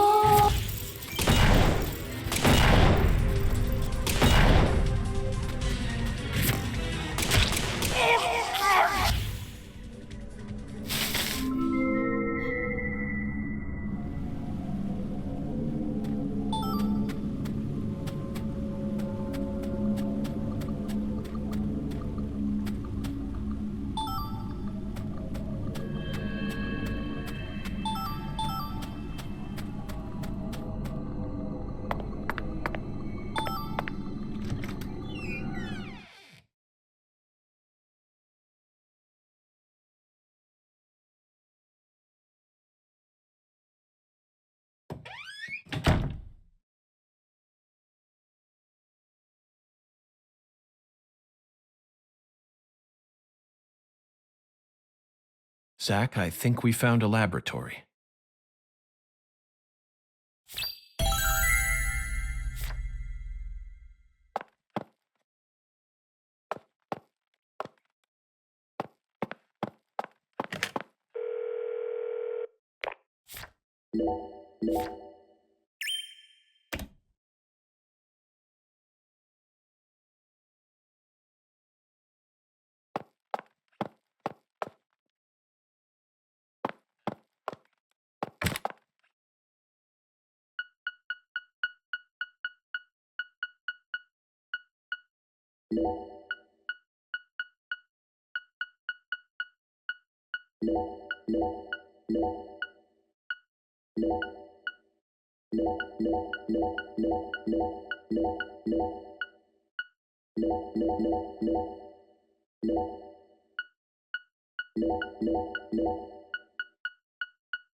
Ugh.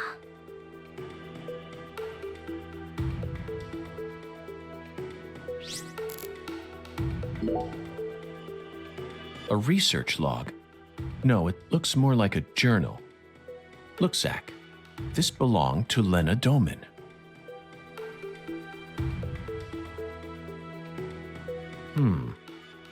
A professor to the very end. This book is filled with all sorts of detailed notes.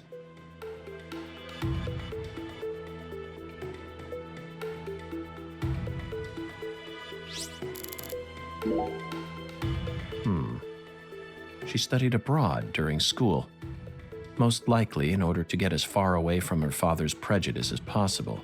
Abroad, she studied chemistry and fire dynamics, then cultivated the groundwork for Sang Rouge. If what's written in this journal is to be believed, Sang Rouge is a naturally derived substance. That must mean it's something akin to ayahuasca, the hallucinogen found in the Amazon region. But Sang Rouge wasn't actually produced here. It appears that a special environment is necessary to summon the Red Demon.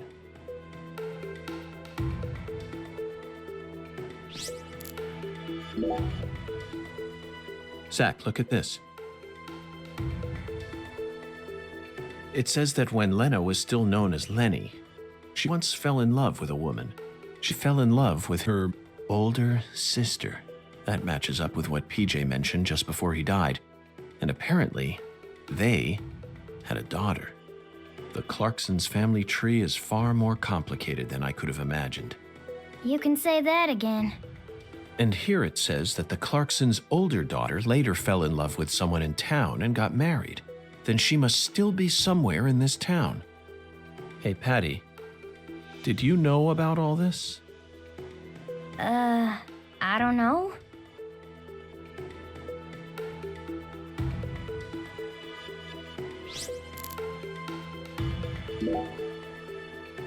This entry is from right after she became Lena. Zach, what could this mean? A salesman passing through town gave me an epiphany that changed my life. She didn't create Sang Rouge until after she met this person. And from that point onward, she started fanatically worshiping someone. She also ceases to mention anything more about her older sister, and the word goddess of fertility starts appearing everywhere.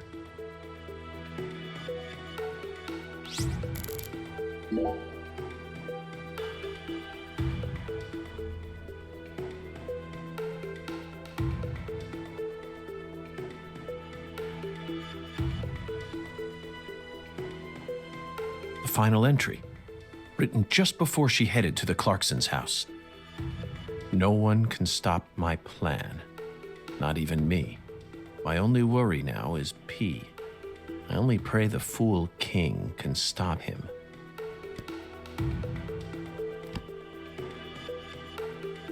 Zach, it looks like we've uncovered yet another new character.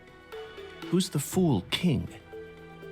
This is starting to read like a badly written tragedy. And P. It appears that Lena's worried about whether or not the Fool King will be able to stop our investigation and successfully murder this P character. P. Philip? Or Professor? No. It can't be. Oh. Whew. No, don't kill him!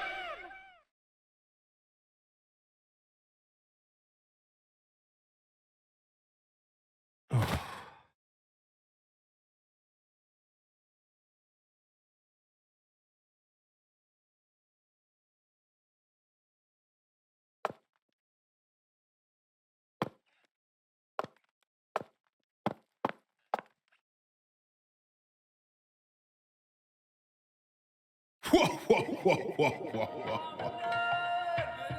whoa. Hi there, Hundan. Long time no see.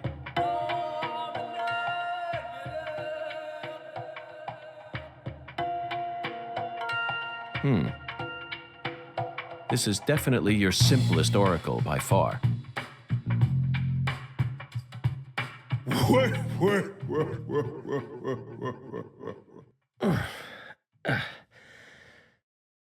Patty. Now it all makes sense. Zach, we need to hurry back to the hotel and put all this in order.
Looks like a case. Let's come back.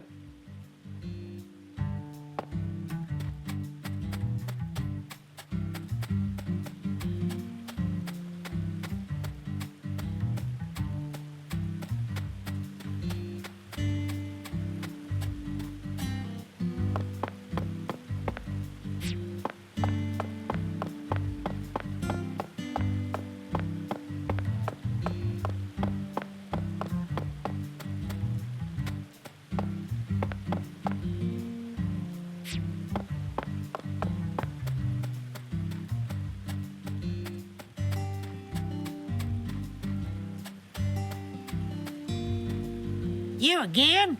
Ain't you got nothing better to do? You want to ride in my boat? Well, fine. But my girl ain't no normal boat. She's an airboat, built for zooming across swamps, here. I'll take you wherever you want, as long as you know where you're going. But I reckon since this be your first time, I ought to show you my favorite course.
Chuck, that was quite a stimulating experience. I feel like you truly possess a special talent for this. The hell you just say to me? What do you mean I'm special, huh? Never seen a guy as small as me pilot a boat? You think it's funny, don't you? You know what? I don't care what you are. FBI, CIA? You better watch your mouth around me or I'll whoop your sorry ass. Don't misunderstand me, Chuck. I wasn't talking about your physical characteristics or your motor abilities. Then what the hell were you talking about? Your talent for entertaining people. On the surface, you appear to push people away. But deep down, you're actually a people person who loves to entertain. And thanks to that, you were able to teach an outsider like me about the true beauty of this swamp, using your own unique method, of course. Entertaining people is a talent, and you've got it. That's what I think is special. The person who gave you permission to farm here must have also noticed that about you, which is why they felt comfortable about giving you free range over this area. They must have been convinced that you were the best possible tour guide for the swamps of Lucare. Oh, well, shoot. You would think so? Zach, Chuck also possesses one other special quality. His obsession with his own turf. When a living creature owns its own turf, it'll risk its life to protect it. To that creature, losing its turf means instantly losing its ability to survive. Perhaps PJ's son entrusted the swamp to Chuck because he noticed this quality as well.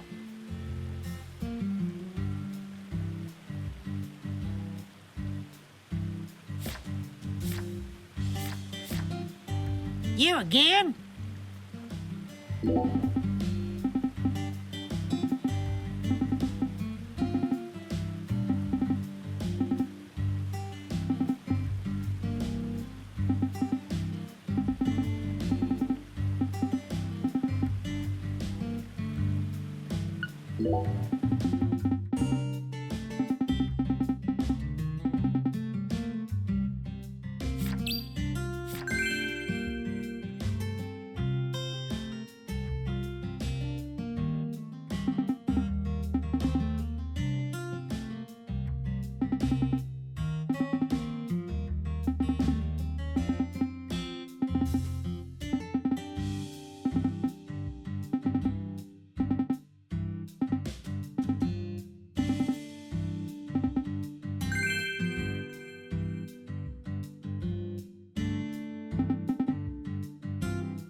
pitiful beast.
Oh, you're still here, Agent York?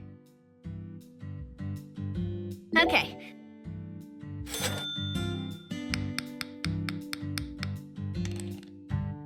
You mind if I tell folks about how I got to customize a board for an FBI guy? Of course not.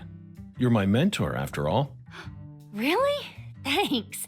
I reckon it might help out whenever I decide to open up my own shop, you know?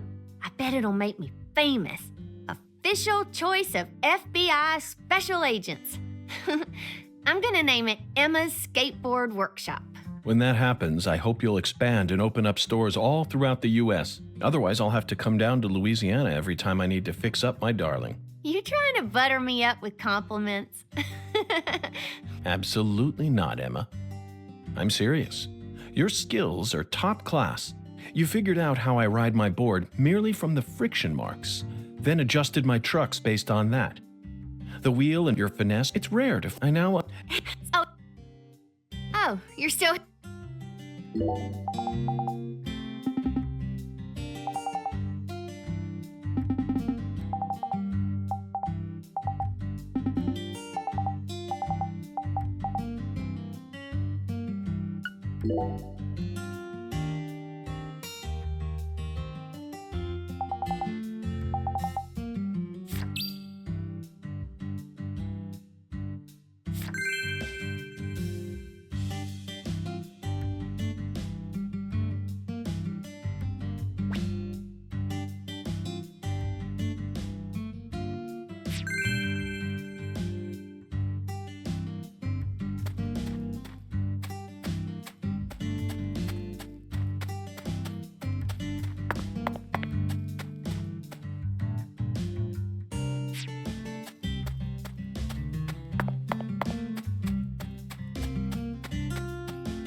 We found many new truths hidden in Lena Doman's journal, and some of them went far beyond our wildest dreams.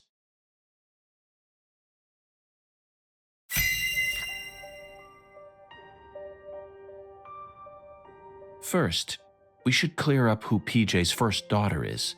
She was a complete mystery until now, but after reading Lena's journal, I became convinced of something. She still lives somewhere in this town. Lena's journal stated that this woman married someone from the same town. Did you figure it out yet, Zach? Who is PJ Clarkson's first daughter? Yes, Melvin's beloved wife and the most beautiful woman in town, Candy. She's PJ Clarkson's first daughter. Which means that just like Galena, Candy also carries his blood. Now we know why Melvin said that Galena was a beauty who could attract a lot of attention. Candy had no interest in the inheritance and was also sexually liberated. That must be why PJ ended up coddling Lena so much. Candy is supposedly sick, but she's now become a key person in our case. She must be why Melvin's gone missing. Melvin's beloved wife, Candy, committed a transgression in her past. Zach, what was it?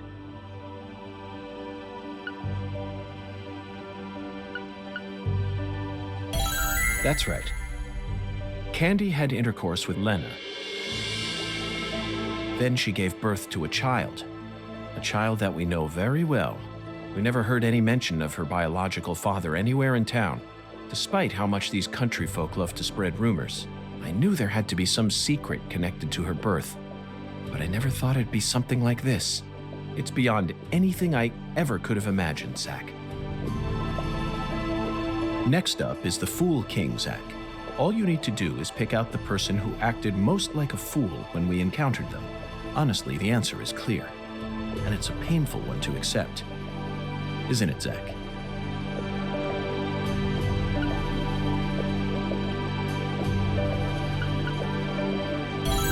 Melvin.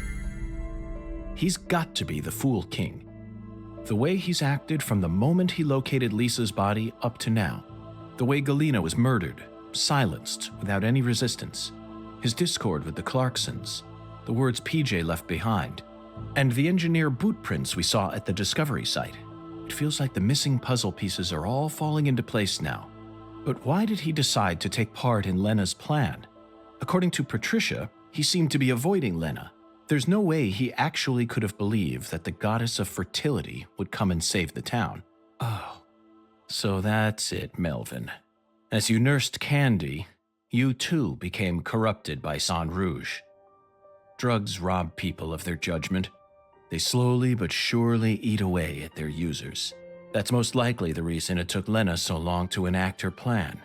I don't know what to say, Zach. This is absolutely unbearable. Lena fell in love with her older sister Candy, and the two of them had intercourse. But afterwards, Lena realized that there was a disparity between her body and her mind, and descended into suffering. Finally, Lena left home and decided to live on as Professor R. Meanwhile, Candy fell in love with Melvin, which led to her leaving home as well. I could only guess that Lena and Candy's relationship continued after they left home. Then, their strange love transformed into something else that bound them together in a powerful new way. Lena must have periodically delivered Sang Rouge to Candy as offerings to the goddess of fertility. It's hard to keep going with this, Zach. You know where it's all leading, don't you? If Lena's plan was to kill off every last Clarkson aside from her goddess, then her next target is PJ's last living descendant. She's in danger. We need to hurry.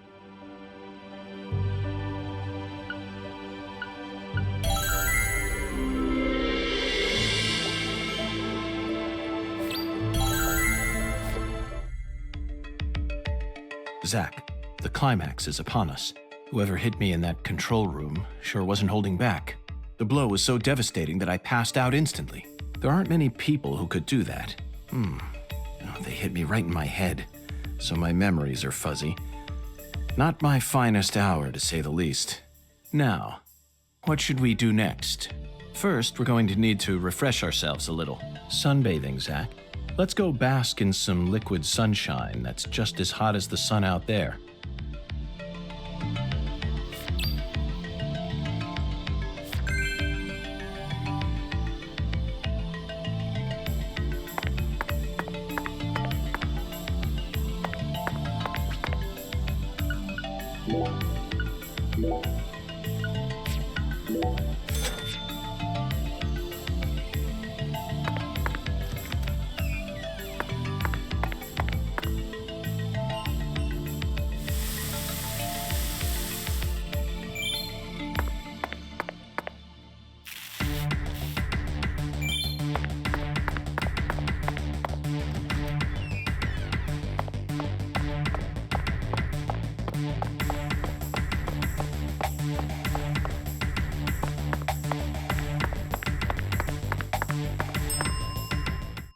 What? You need a ride? Okay, I'll call her in a jiffy. Why?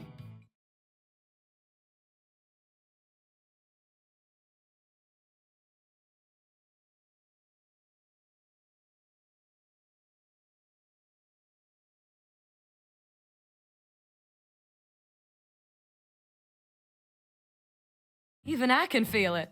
You almost... That's what I... Come on.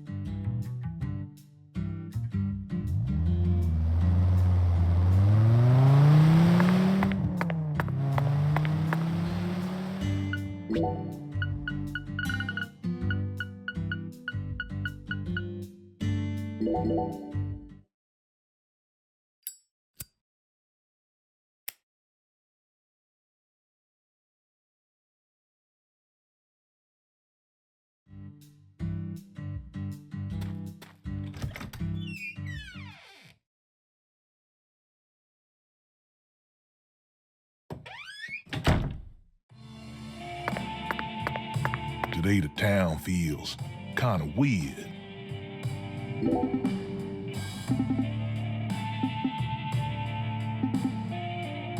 Today the town feels... Sometimes folks feel like drinking. Yeah.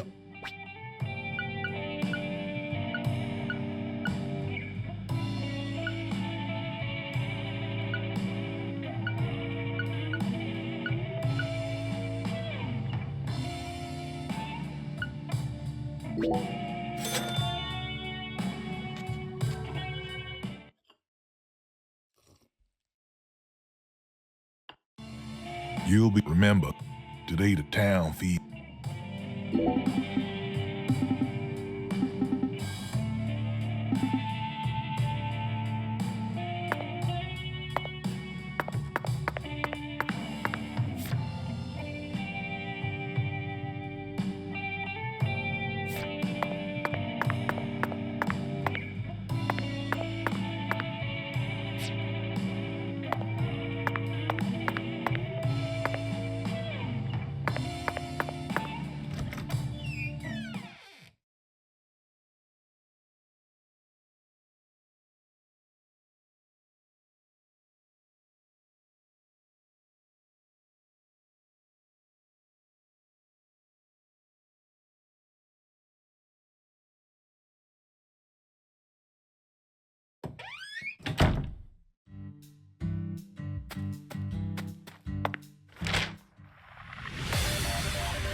Oh, my lord.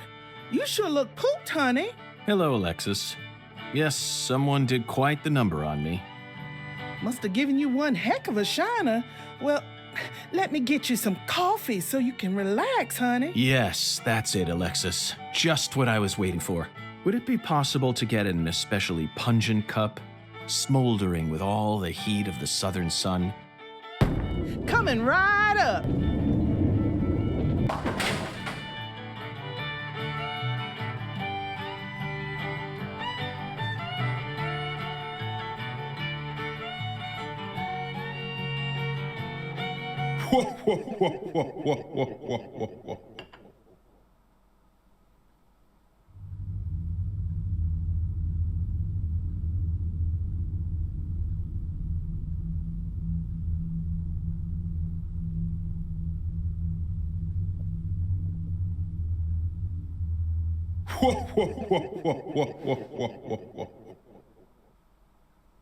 Zach, look.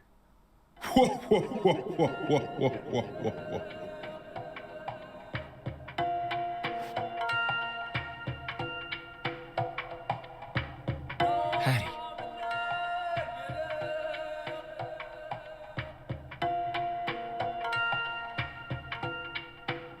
No, Melvin. No!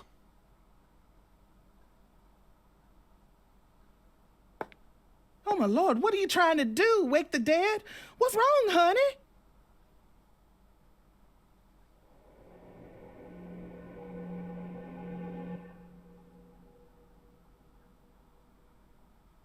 Where is this boathouse located? Oh, my lord, what's going on with you? Your poor voice is positively trembling. Just tell me, where is this boathouse located?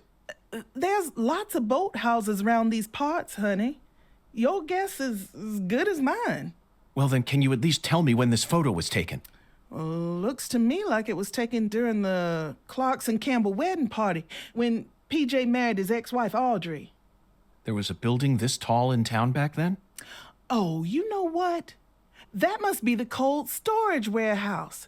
That big billboard on the roof is the Clarksons, see? I bet you'd be able to get a great view of all the boathouses in the swamp from up there. Thank you. That's all the info I need. Would you mind if I borrowed this? Shoot, of course not, honey. Thanks for your help. And keep the change. Oh, my lord.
And that's what I'm talking about. You can't. So make.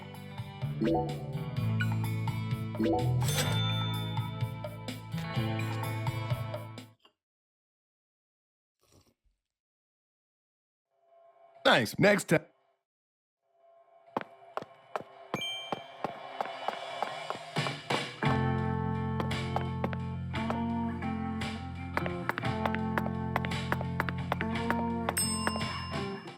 What? You need a ride? Okay, why?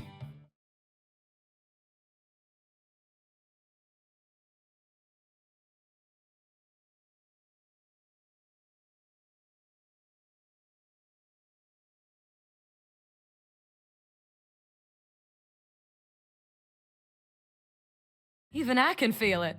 You almost got this sucker. That's what I. Come on, get.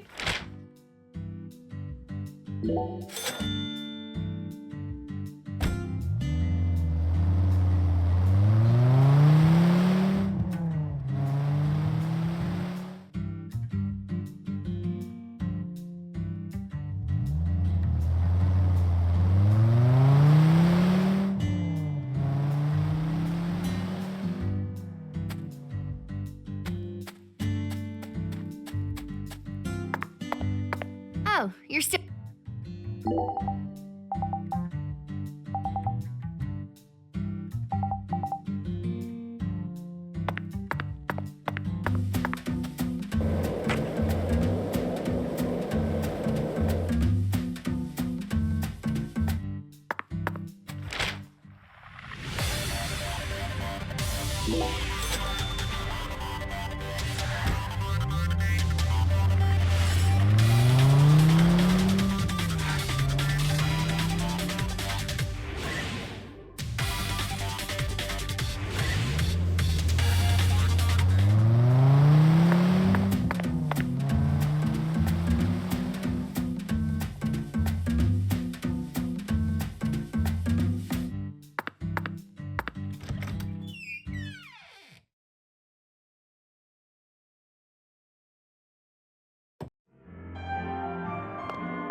Pitiful be.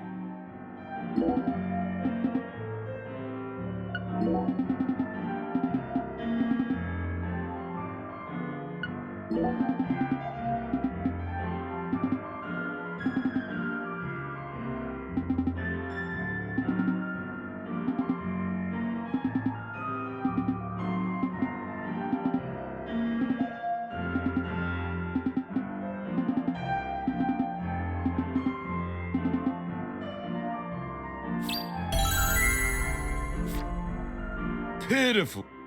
It was every.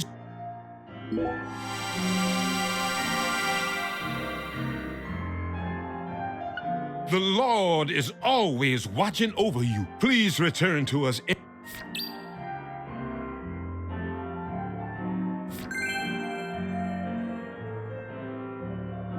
Pitiful.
Oh, it's you.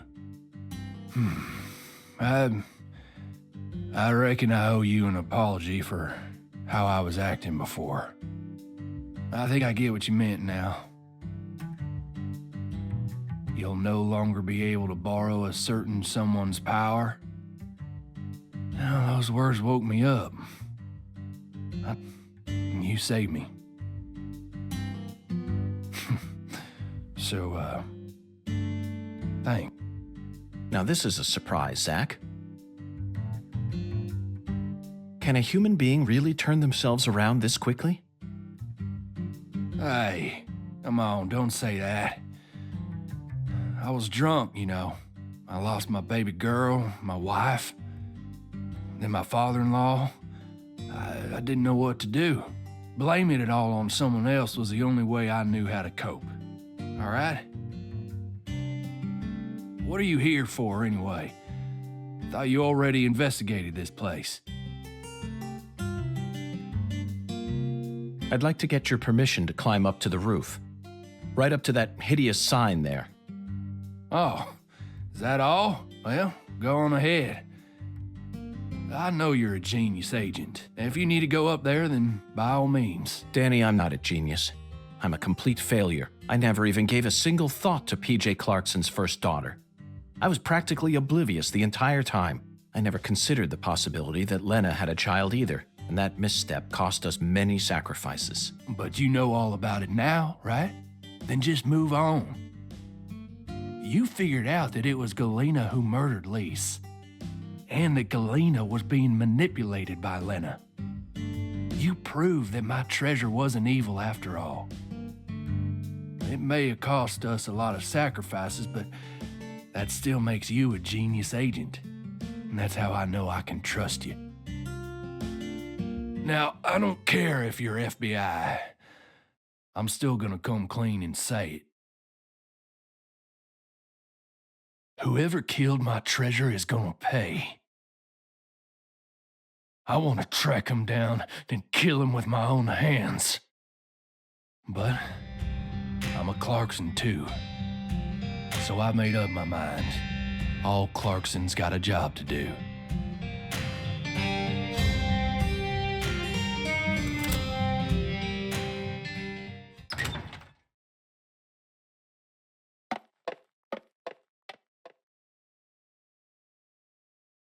Which one is it, Zach?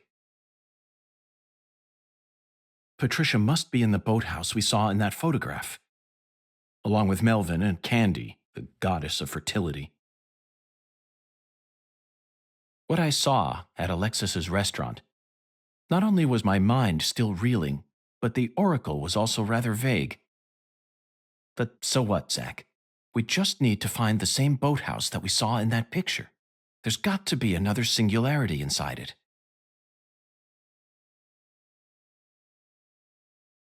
Zach, that's the boathouse. It's right where the photograph was taken. But I have no idea how we're supposed to reach it.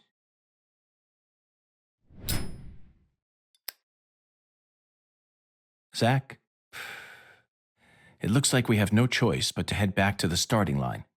Let's go and see the one who fired the pistol at Heaven. He should be able to transport us straight to that boathouse. Remember, his love for justice is so strong that he chased a poacher's boat all the way up the bayou. I'm sure he'll be happy to help us. Zach, stop and just imagine it for a moment. Chuck's face, once he hears that poacher's boat is actually a shrine housing the goddess of fertility.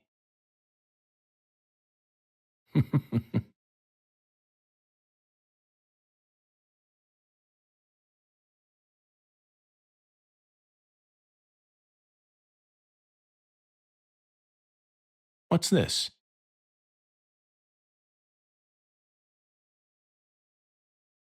Who left this message for her? Zach, you know what? I forgot all about our 10-foot giant. We still have a lot of work left to do in this town.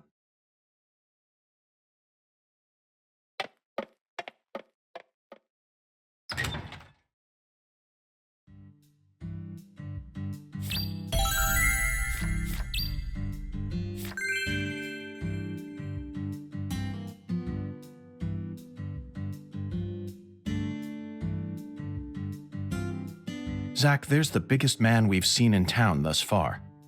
Let's talk to him just in case.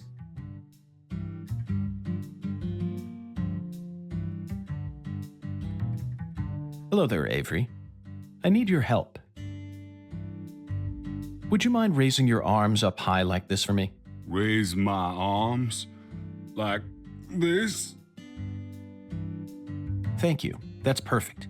It appears that even with your height, you'd have a tough time reaching a spot up that high. I love Lise. Yup. But Lise got cold. Lise turned white. My poor sunlight wouldn't move no more. Avery, I understand how you feel. I'm sure that Lise does too. Really? Oh, yes. I guarantee it. Right now, I'm trying to eliminate the cause of her death, but I need your assistance. If you ever see a man who looks taller and stronger than you, I want you to let me know. I will. You bet I will. Yup.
Hello, Chuck.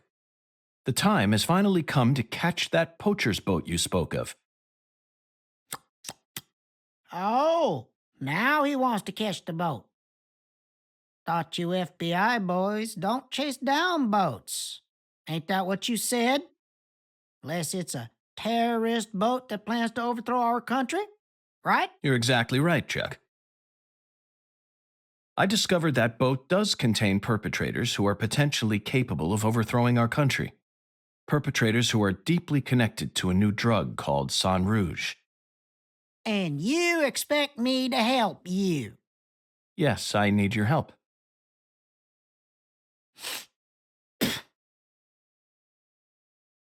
I see you got the balls to match just how big a goddamn prick you are. Poachers can fuck with my farm all they want, but the moment drugs get involved, all of a sudden you're raring to go. Guess what? I don't give a shit.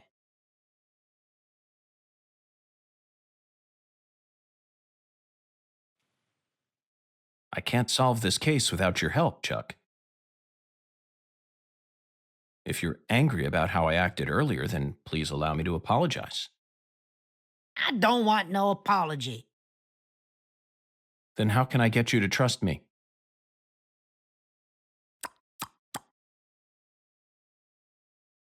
You really don't know when to shut up, do you?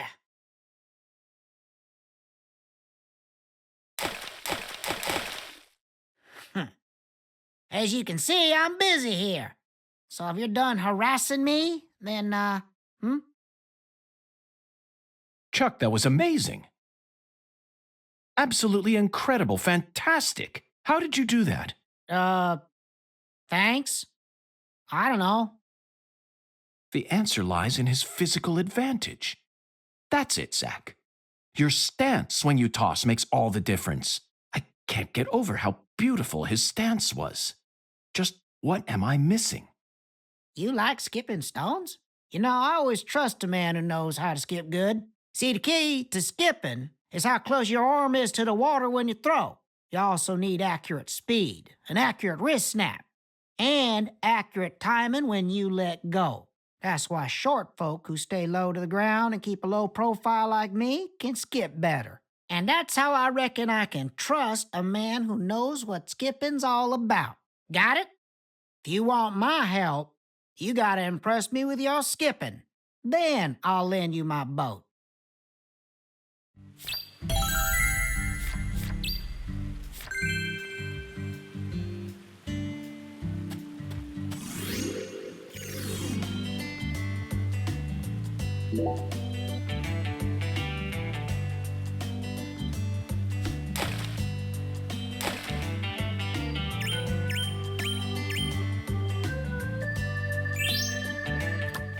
You might be asked.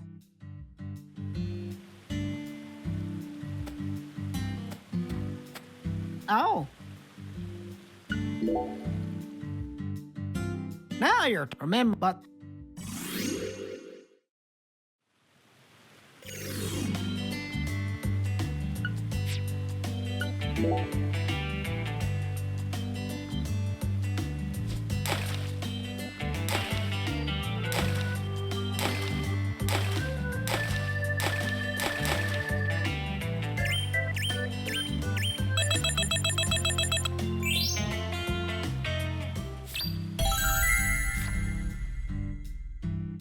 damn, woo-wee! You're a natural. That was flawless skipping, all right. Really? Oh, yeah. You got talent, boy. And you're humble, too. Well, I did have a great teacher. That's what helped me to stay low. Yep, that's the key. Folks can learn a lot about life from stone skipping. Fellers gotta stay humble. Okay, maestro, I trust you now. I'll take you into the swamp, or wanna shove off now? Gotta make hay while the sun shines. Let's head over to my boat. Follow me, maestro.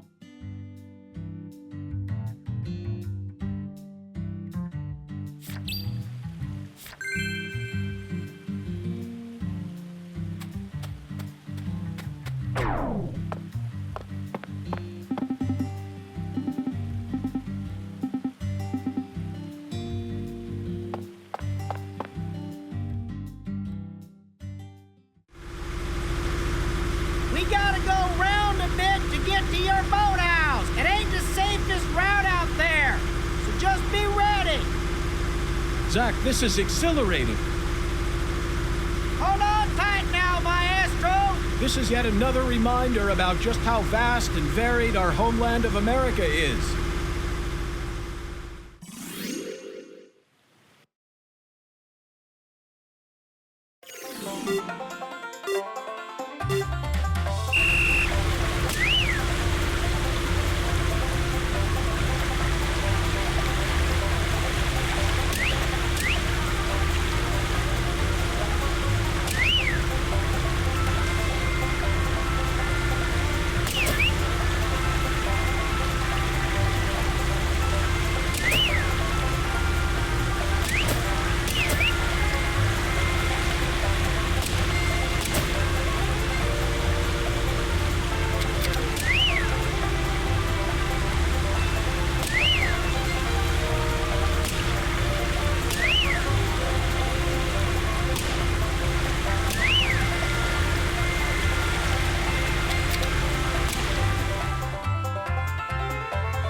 This is as far as I can take you.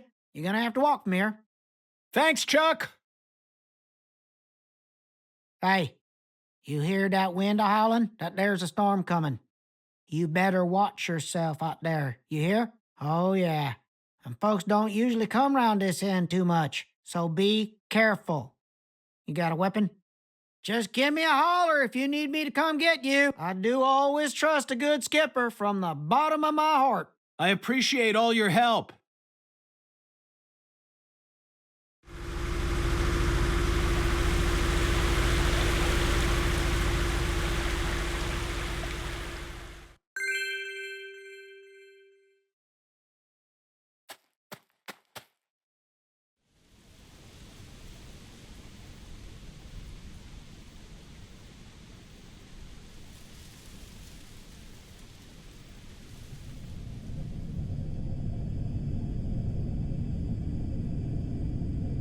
Zach, a deadly premonition.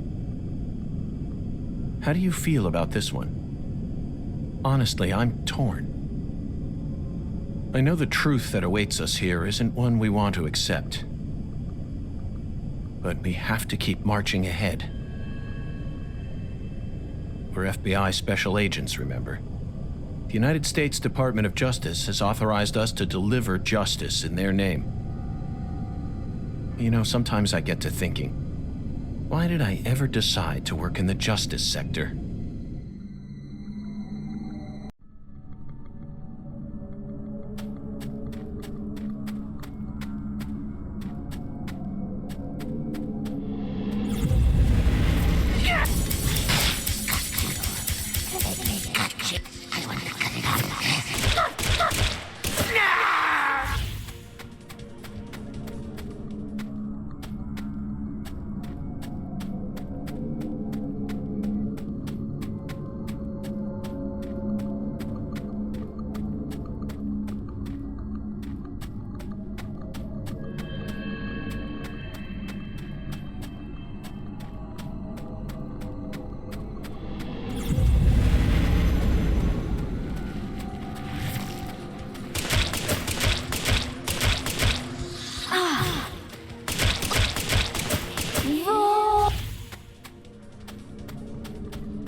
I'll curse you.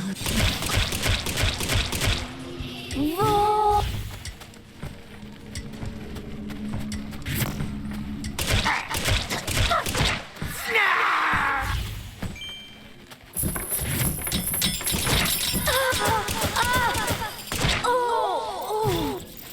Are you in pain? Do you want to die? Don't hurt. Are you in pain?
So you...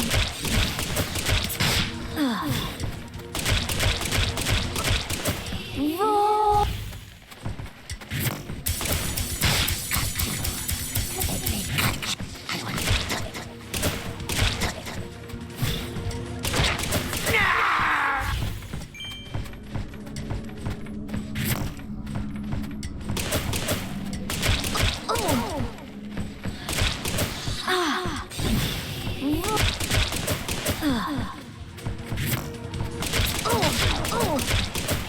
Roll.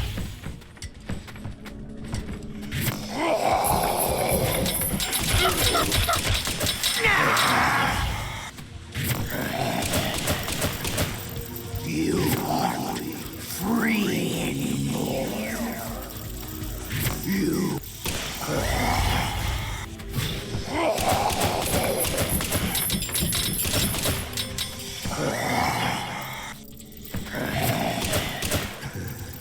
You aren't free anymore. You...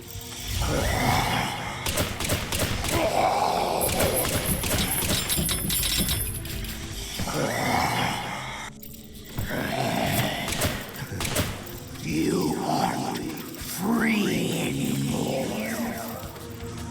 You...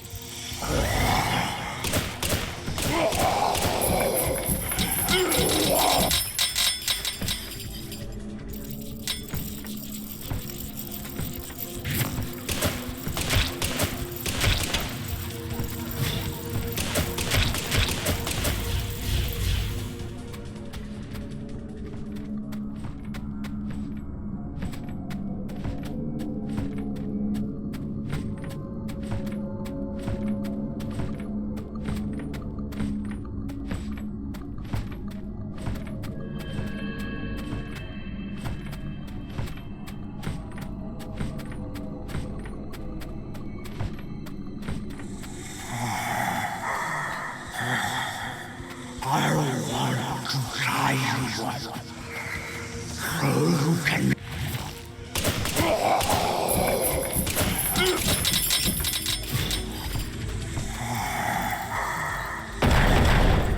I don't want to try you. You can...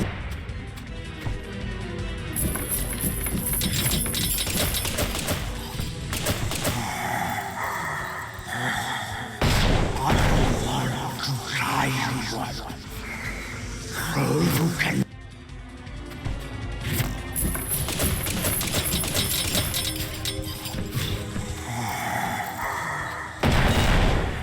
I don't want to try you. You can...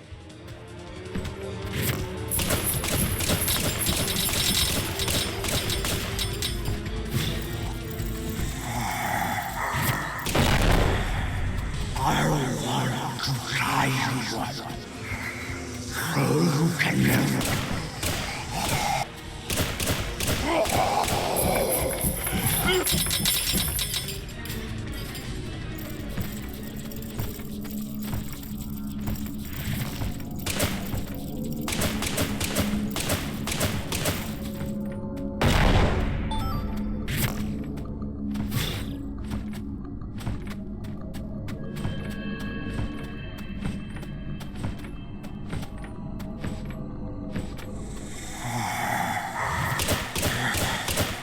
I don't want to try you. You can never run away.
Are you in?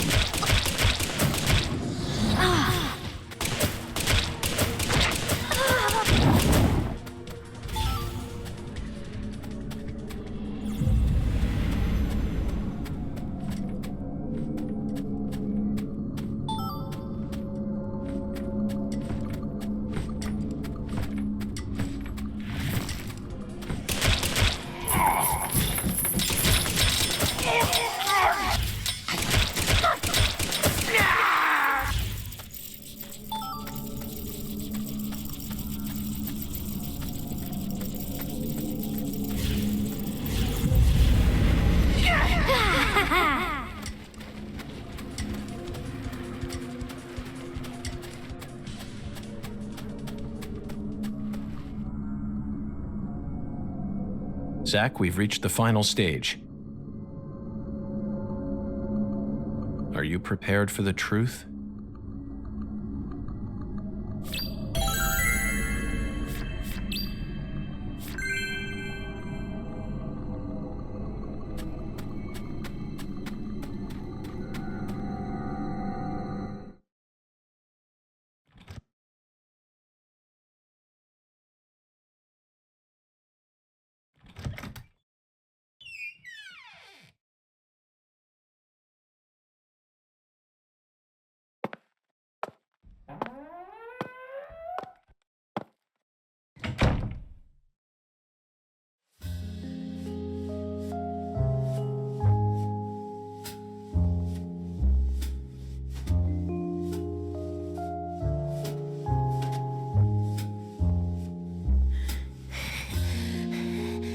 I love you.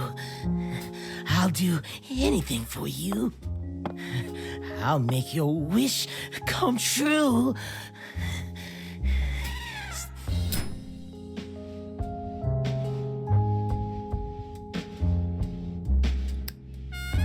You stand before the goddess. Mind your manners.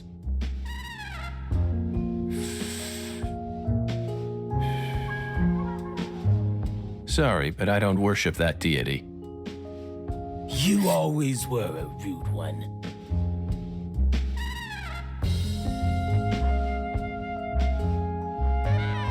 Patty, everything's all right now. Just come over to me. She can't hear you, York. Patricia's already in a trance. Outside voices can't reach her. You didn't. San Rouge? Now, what kind of fool do you take me for? She's the consecrated virgin, and virgins need to be pure. She won't be able to serve the goddess if she gets all corrupted. Now will she? And besides, she's got a resistance to the stuff. Might be due to the blood she inherited from her parents, or might be San Rouge was designed that way on purpose. Not that it matters now, 'cause she's about to die.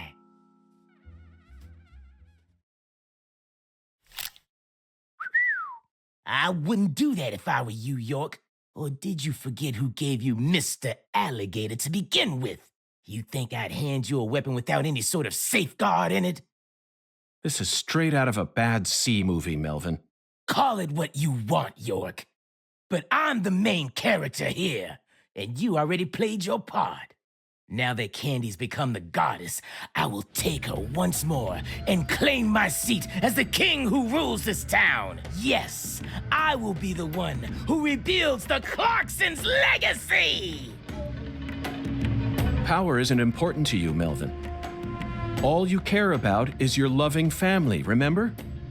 The man who won the heart of the most beautiful girl in the world. Melvin Woods. We can still stop this from happening. You just need to wake up, Melvin. York, You really are a second-rate man. You're incapable of understanding how other folks feel. Lena was the one I loved. Candy's merely the symbol we use to restore the Clarksons' glory. The goddess of fertility is just an idol designed to guide our people down the proper path. I devoted everything I had to Lena. Hey, Patricia! I was obsessed with Lena ever since I was a kid. She lived in a big mansion and also had skin as white as snow. All I ever wanted was to be just like her. My friends were too close-minded to understand. Don't let the white man brainwash you, they said. But race was never a part of it for me. She was always far above that shit. A higher being who surpassed it all. And by the time I grew up, she already changed forms and abandoned her home. At first, I was so shocked. It felt like my dreams had been shattered before I ever got a chance to pursue them. But when I finally got a chance to meet her face to face, everything changed. I loved her female form with all my heart. The moment I saw her again, she completely possessed my soul. Hey, York, you know how they say God created man in his own image? That's what Lena is. She's God's finest creation. The perfection of the human race. She wasn't perfect in any way, Melvin. She was just another criminal who happened to be a bit smarter than most. You never understand. Anywho, I decided to follow her plan. And so I became the one who supported her from the shadows, working to fulfill her dream of restoring the Clarksons' glory. That's why I seduced Candy, married her, and kept giving her sang rouge whenever Lena told me to. Then, you know what happened? About 1 year ago, we finally saw a sign of the birth of the goddess of fertility. You mean she started growing horribly obese? 8 years. It felt long, but also short somehow. I knew from the start that much blood would be spilled, but I had no other choice. It was the only way for me to make my beloved angel need me. So you murdered Galena, too? Yeah, that didn't exactly go according to plan. Galena was supposed to kill Lise, and Lena was supposed to take Patricia's life. Then Lena and Galena were supposed to kill PJ and end their own lives. Filicide, patricide, and suicide. These 3 types of sacrifice were gonna complete the blood purge. But then you came to town. You're such a pest, York.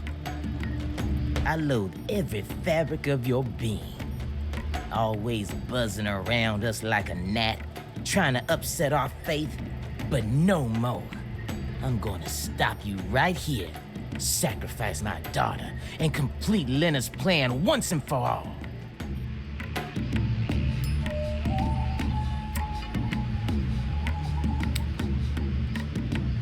There may have been some hiccups in the plan, but the result won't change. After all, I'm her daddy. In the end, the goddess of fertility and her king will be the only ones left. We'll find a way to make do on our own. Hey, York, haven't you been wondering why I'm talking so much about myself? Because this is the last stage of the game? And nope, I've just been waiting for this. The bud. Soon, she'll be reborn, and the goddess of fertility will be among us. It all ends here!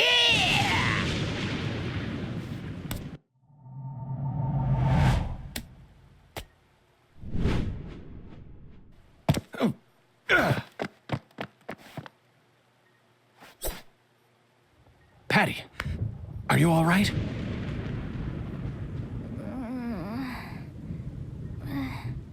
Die!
Shit!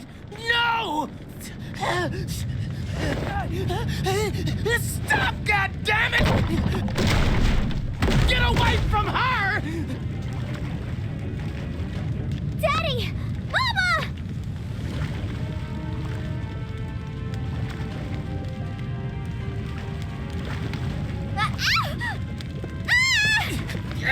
Get out of the way!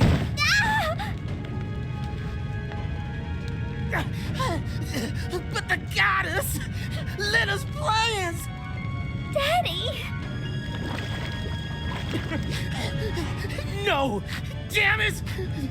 I was supposed to be the king! Need to stop the fire! Shit! Damn it!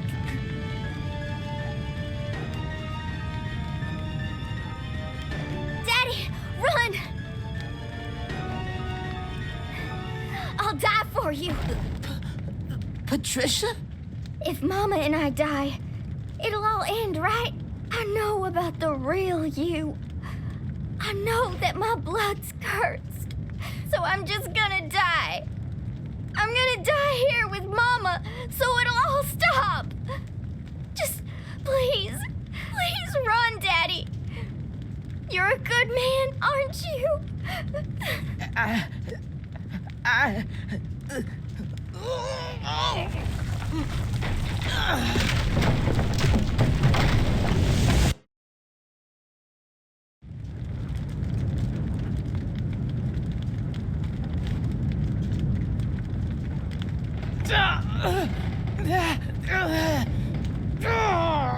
Daddy, you saved me?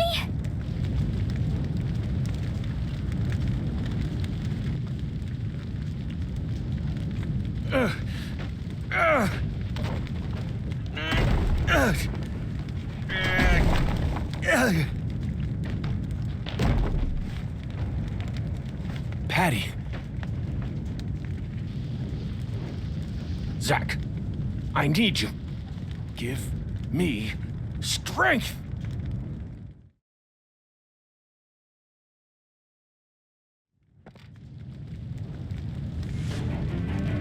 Daddy? You saved me? But why?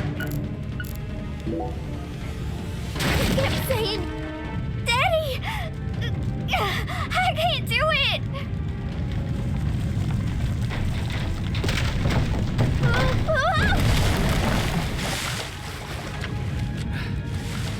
Are you all right? Agent York, save my daddy! Get out of here! York, take my CLG and run! No! I can't leave both of you here! Just go! No! I'm not leaving! No! No! I sinned. I can't come back to this world. We have to say goodbye here. I'll take your mama with me. It's time for you to start a new life, sweetie. One where you won't be shackled to your destiny.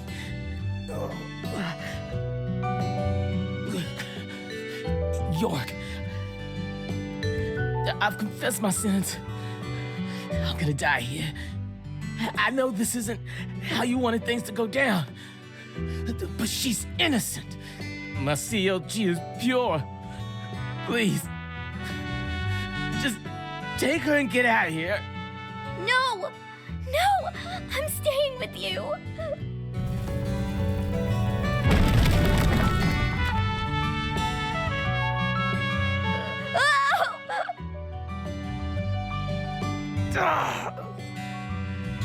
My daughter's in your hands now, York. Let's go, Patty. No! Let me go! Daddy! Mama! No!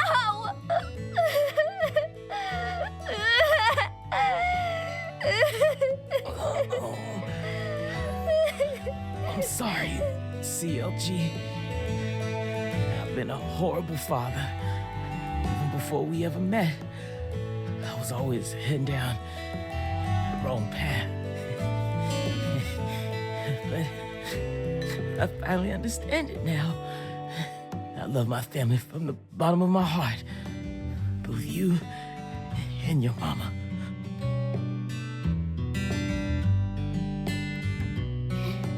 Me too. I love you with all my heart, Daddy.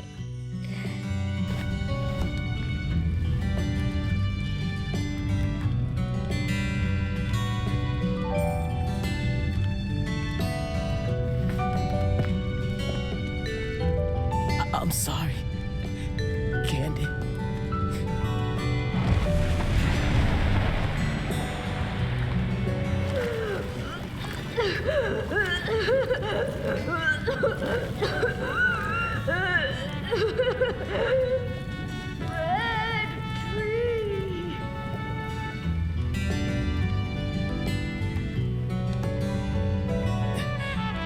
Lena, I'm such a failure.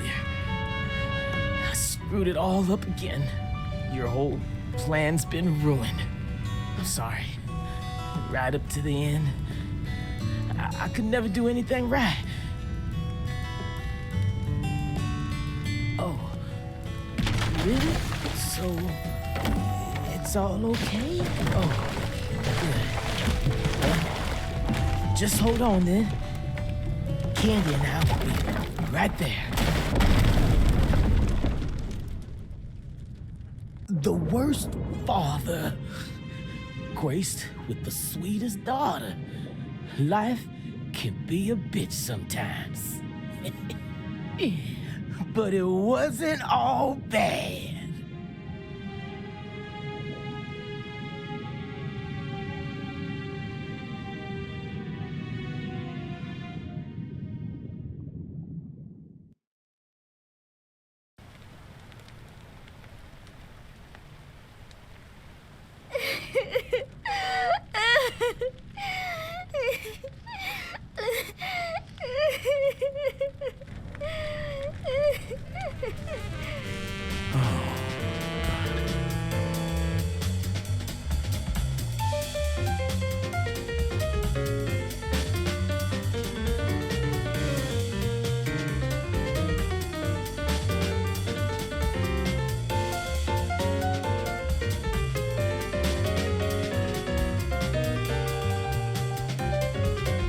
Katrina brought that rain to us.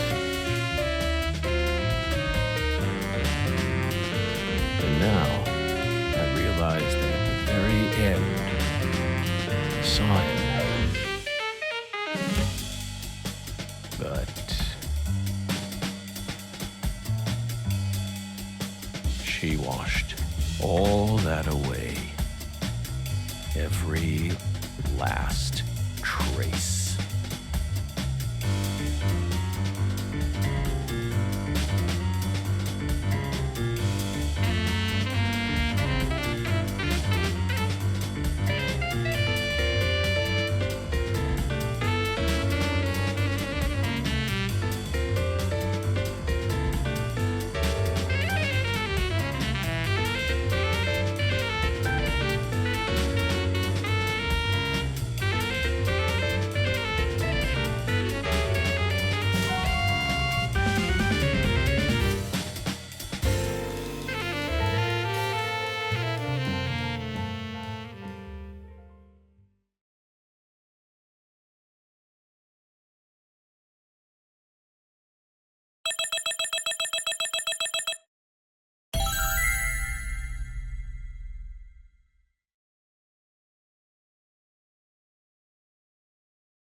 you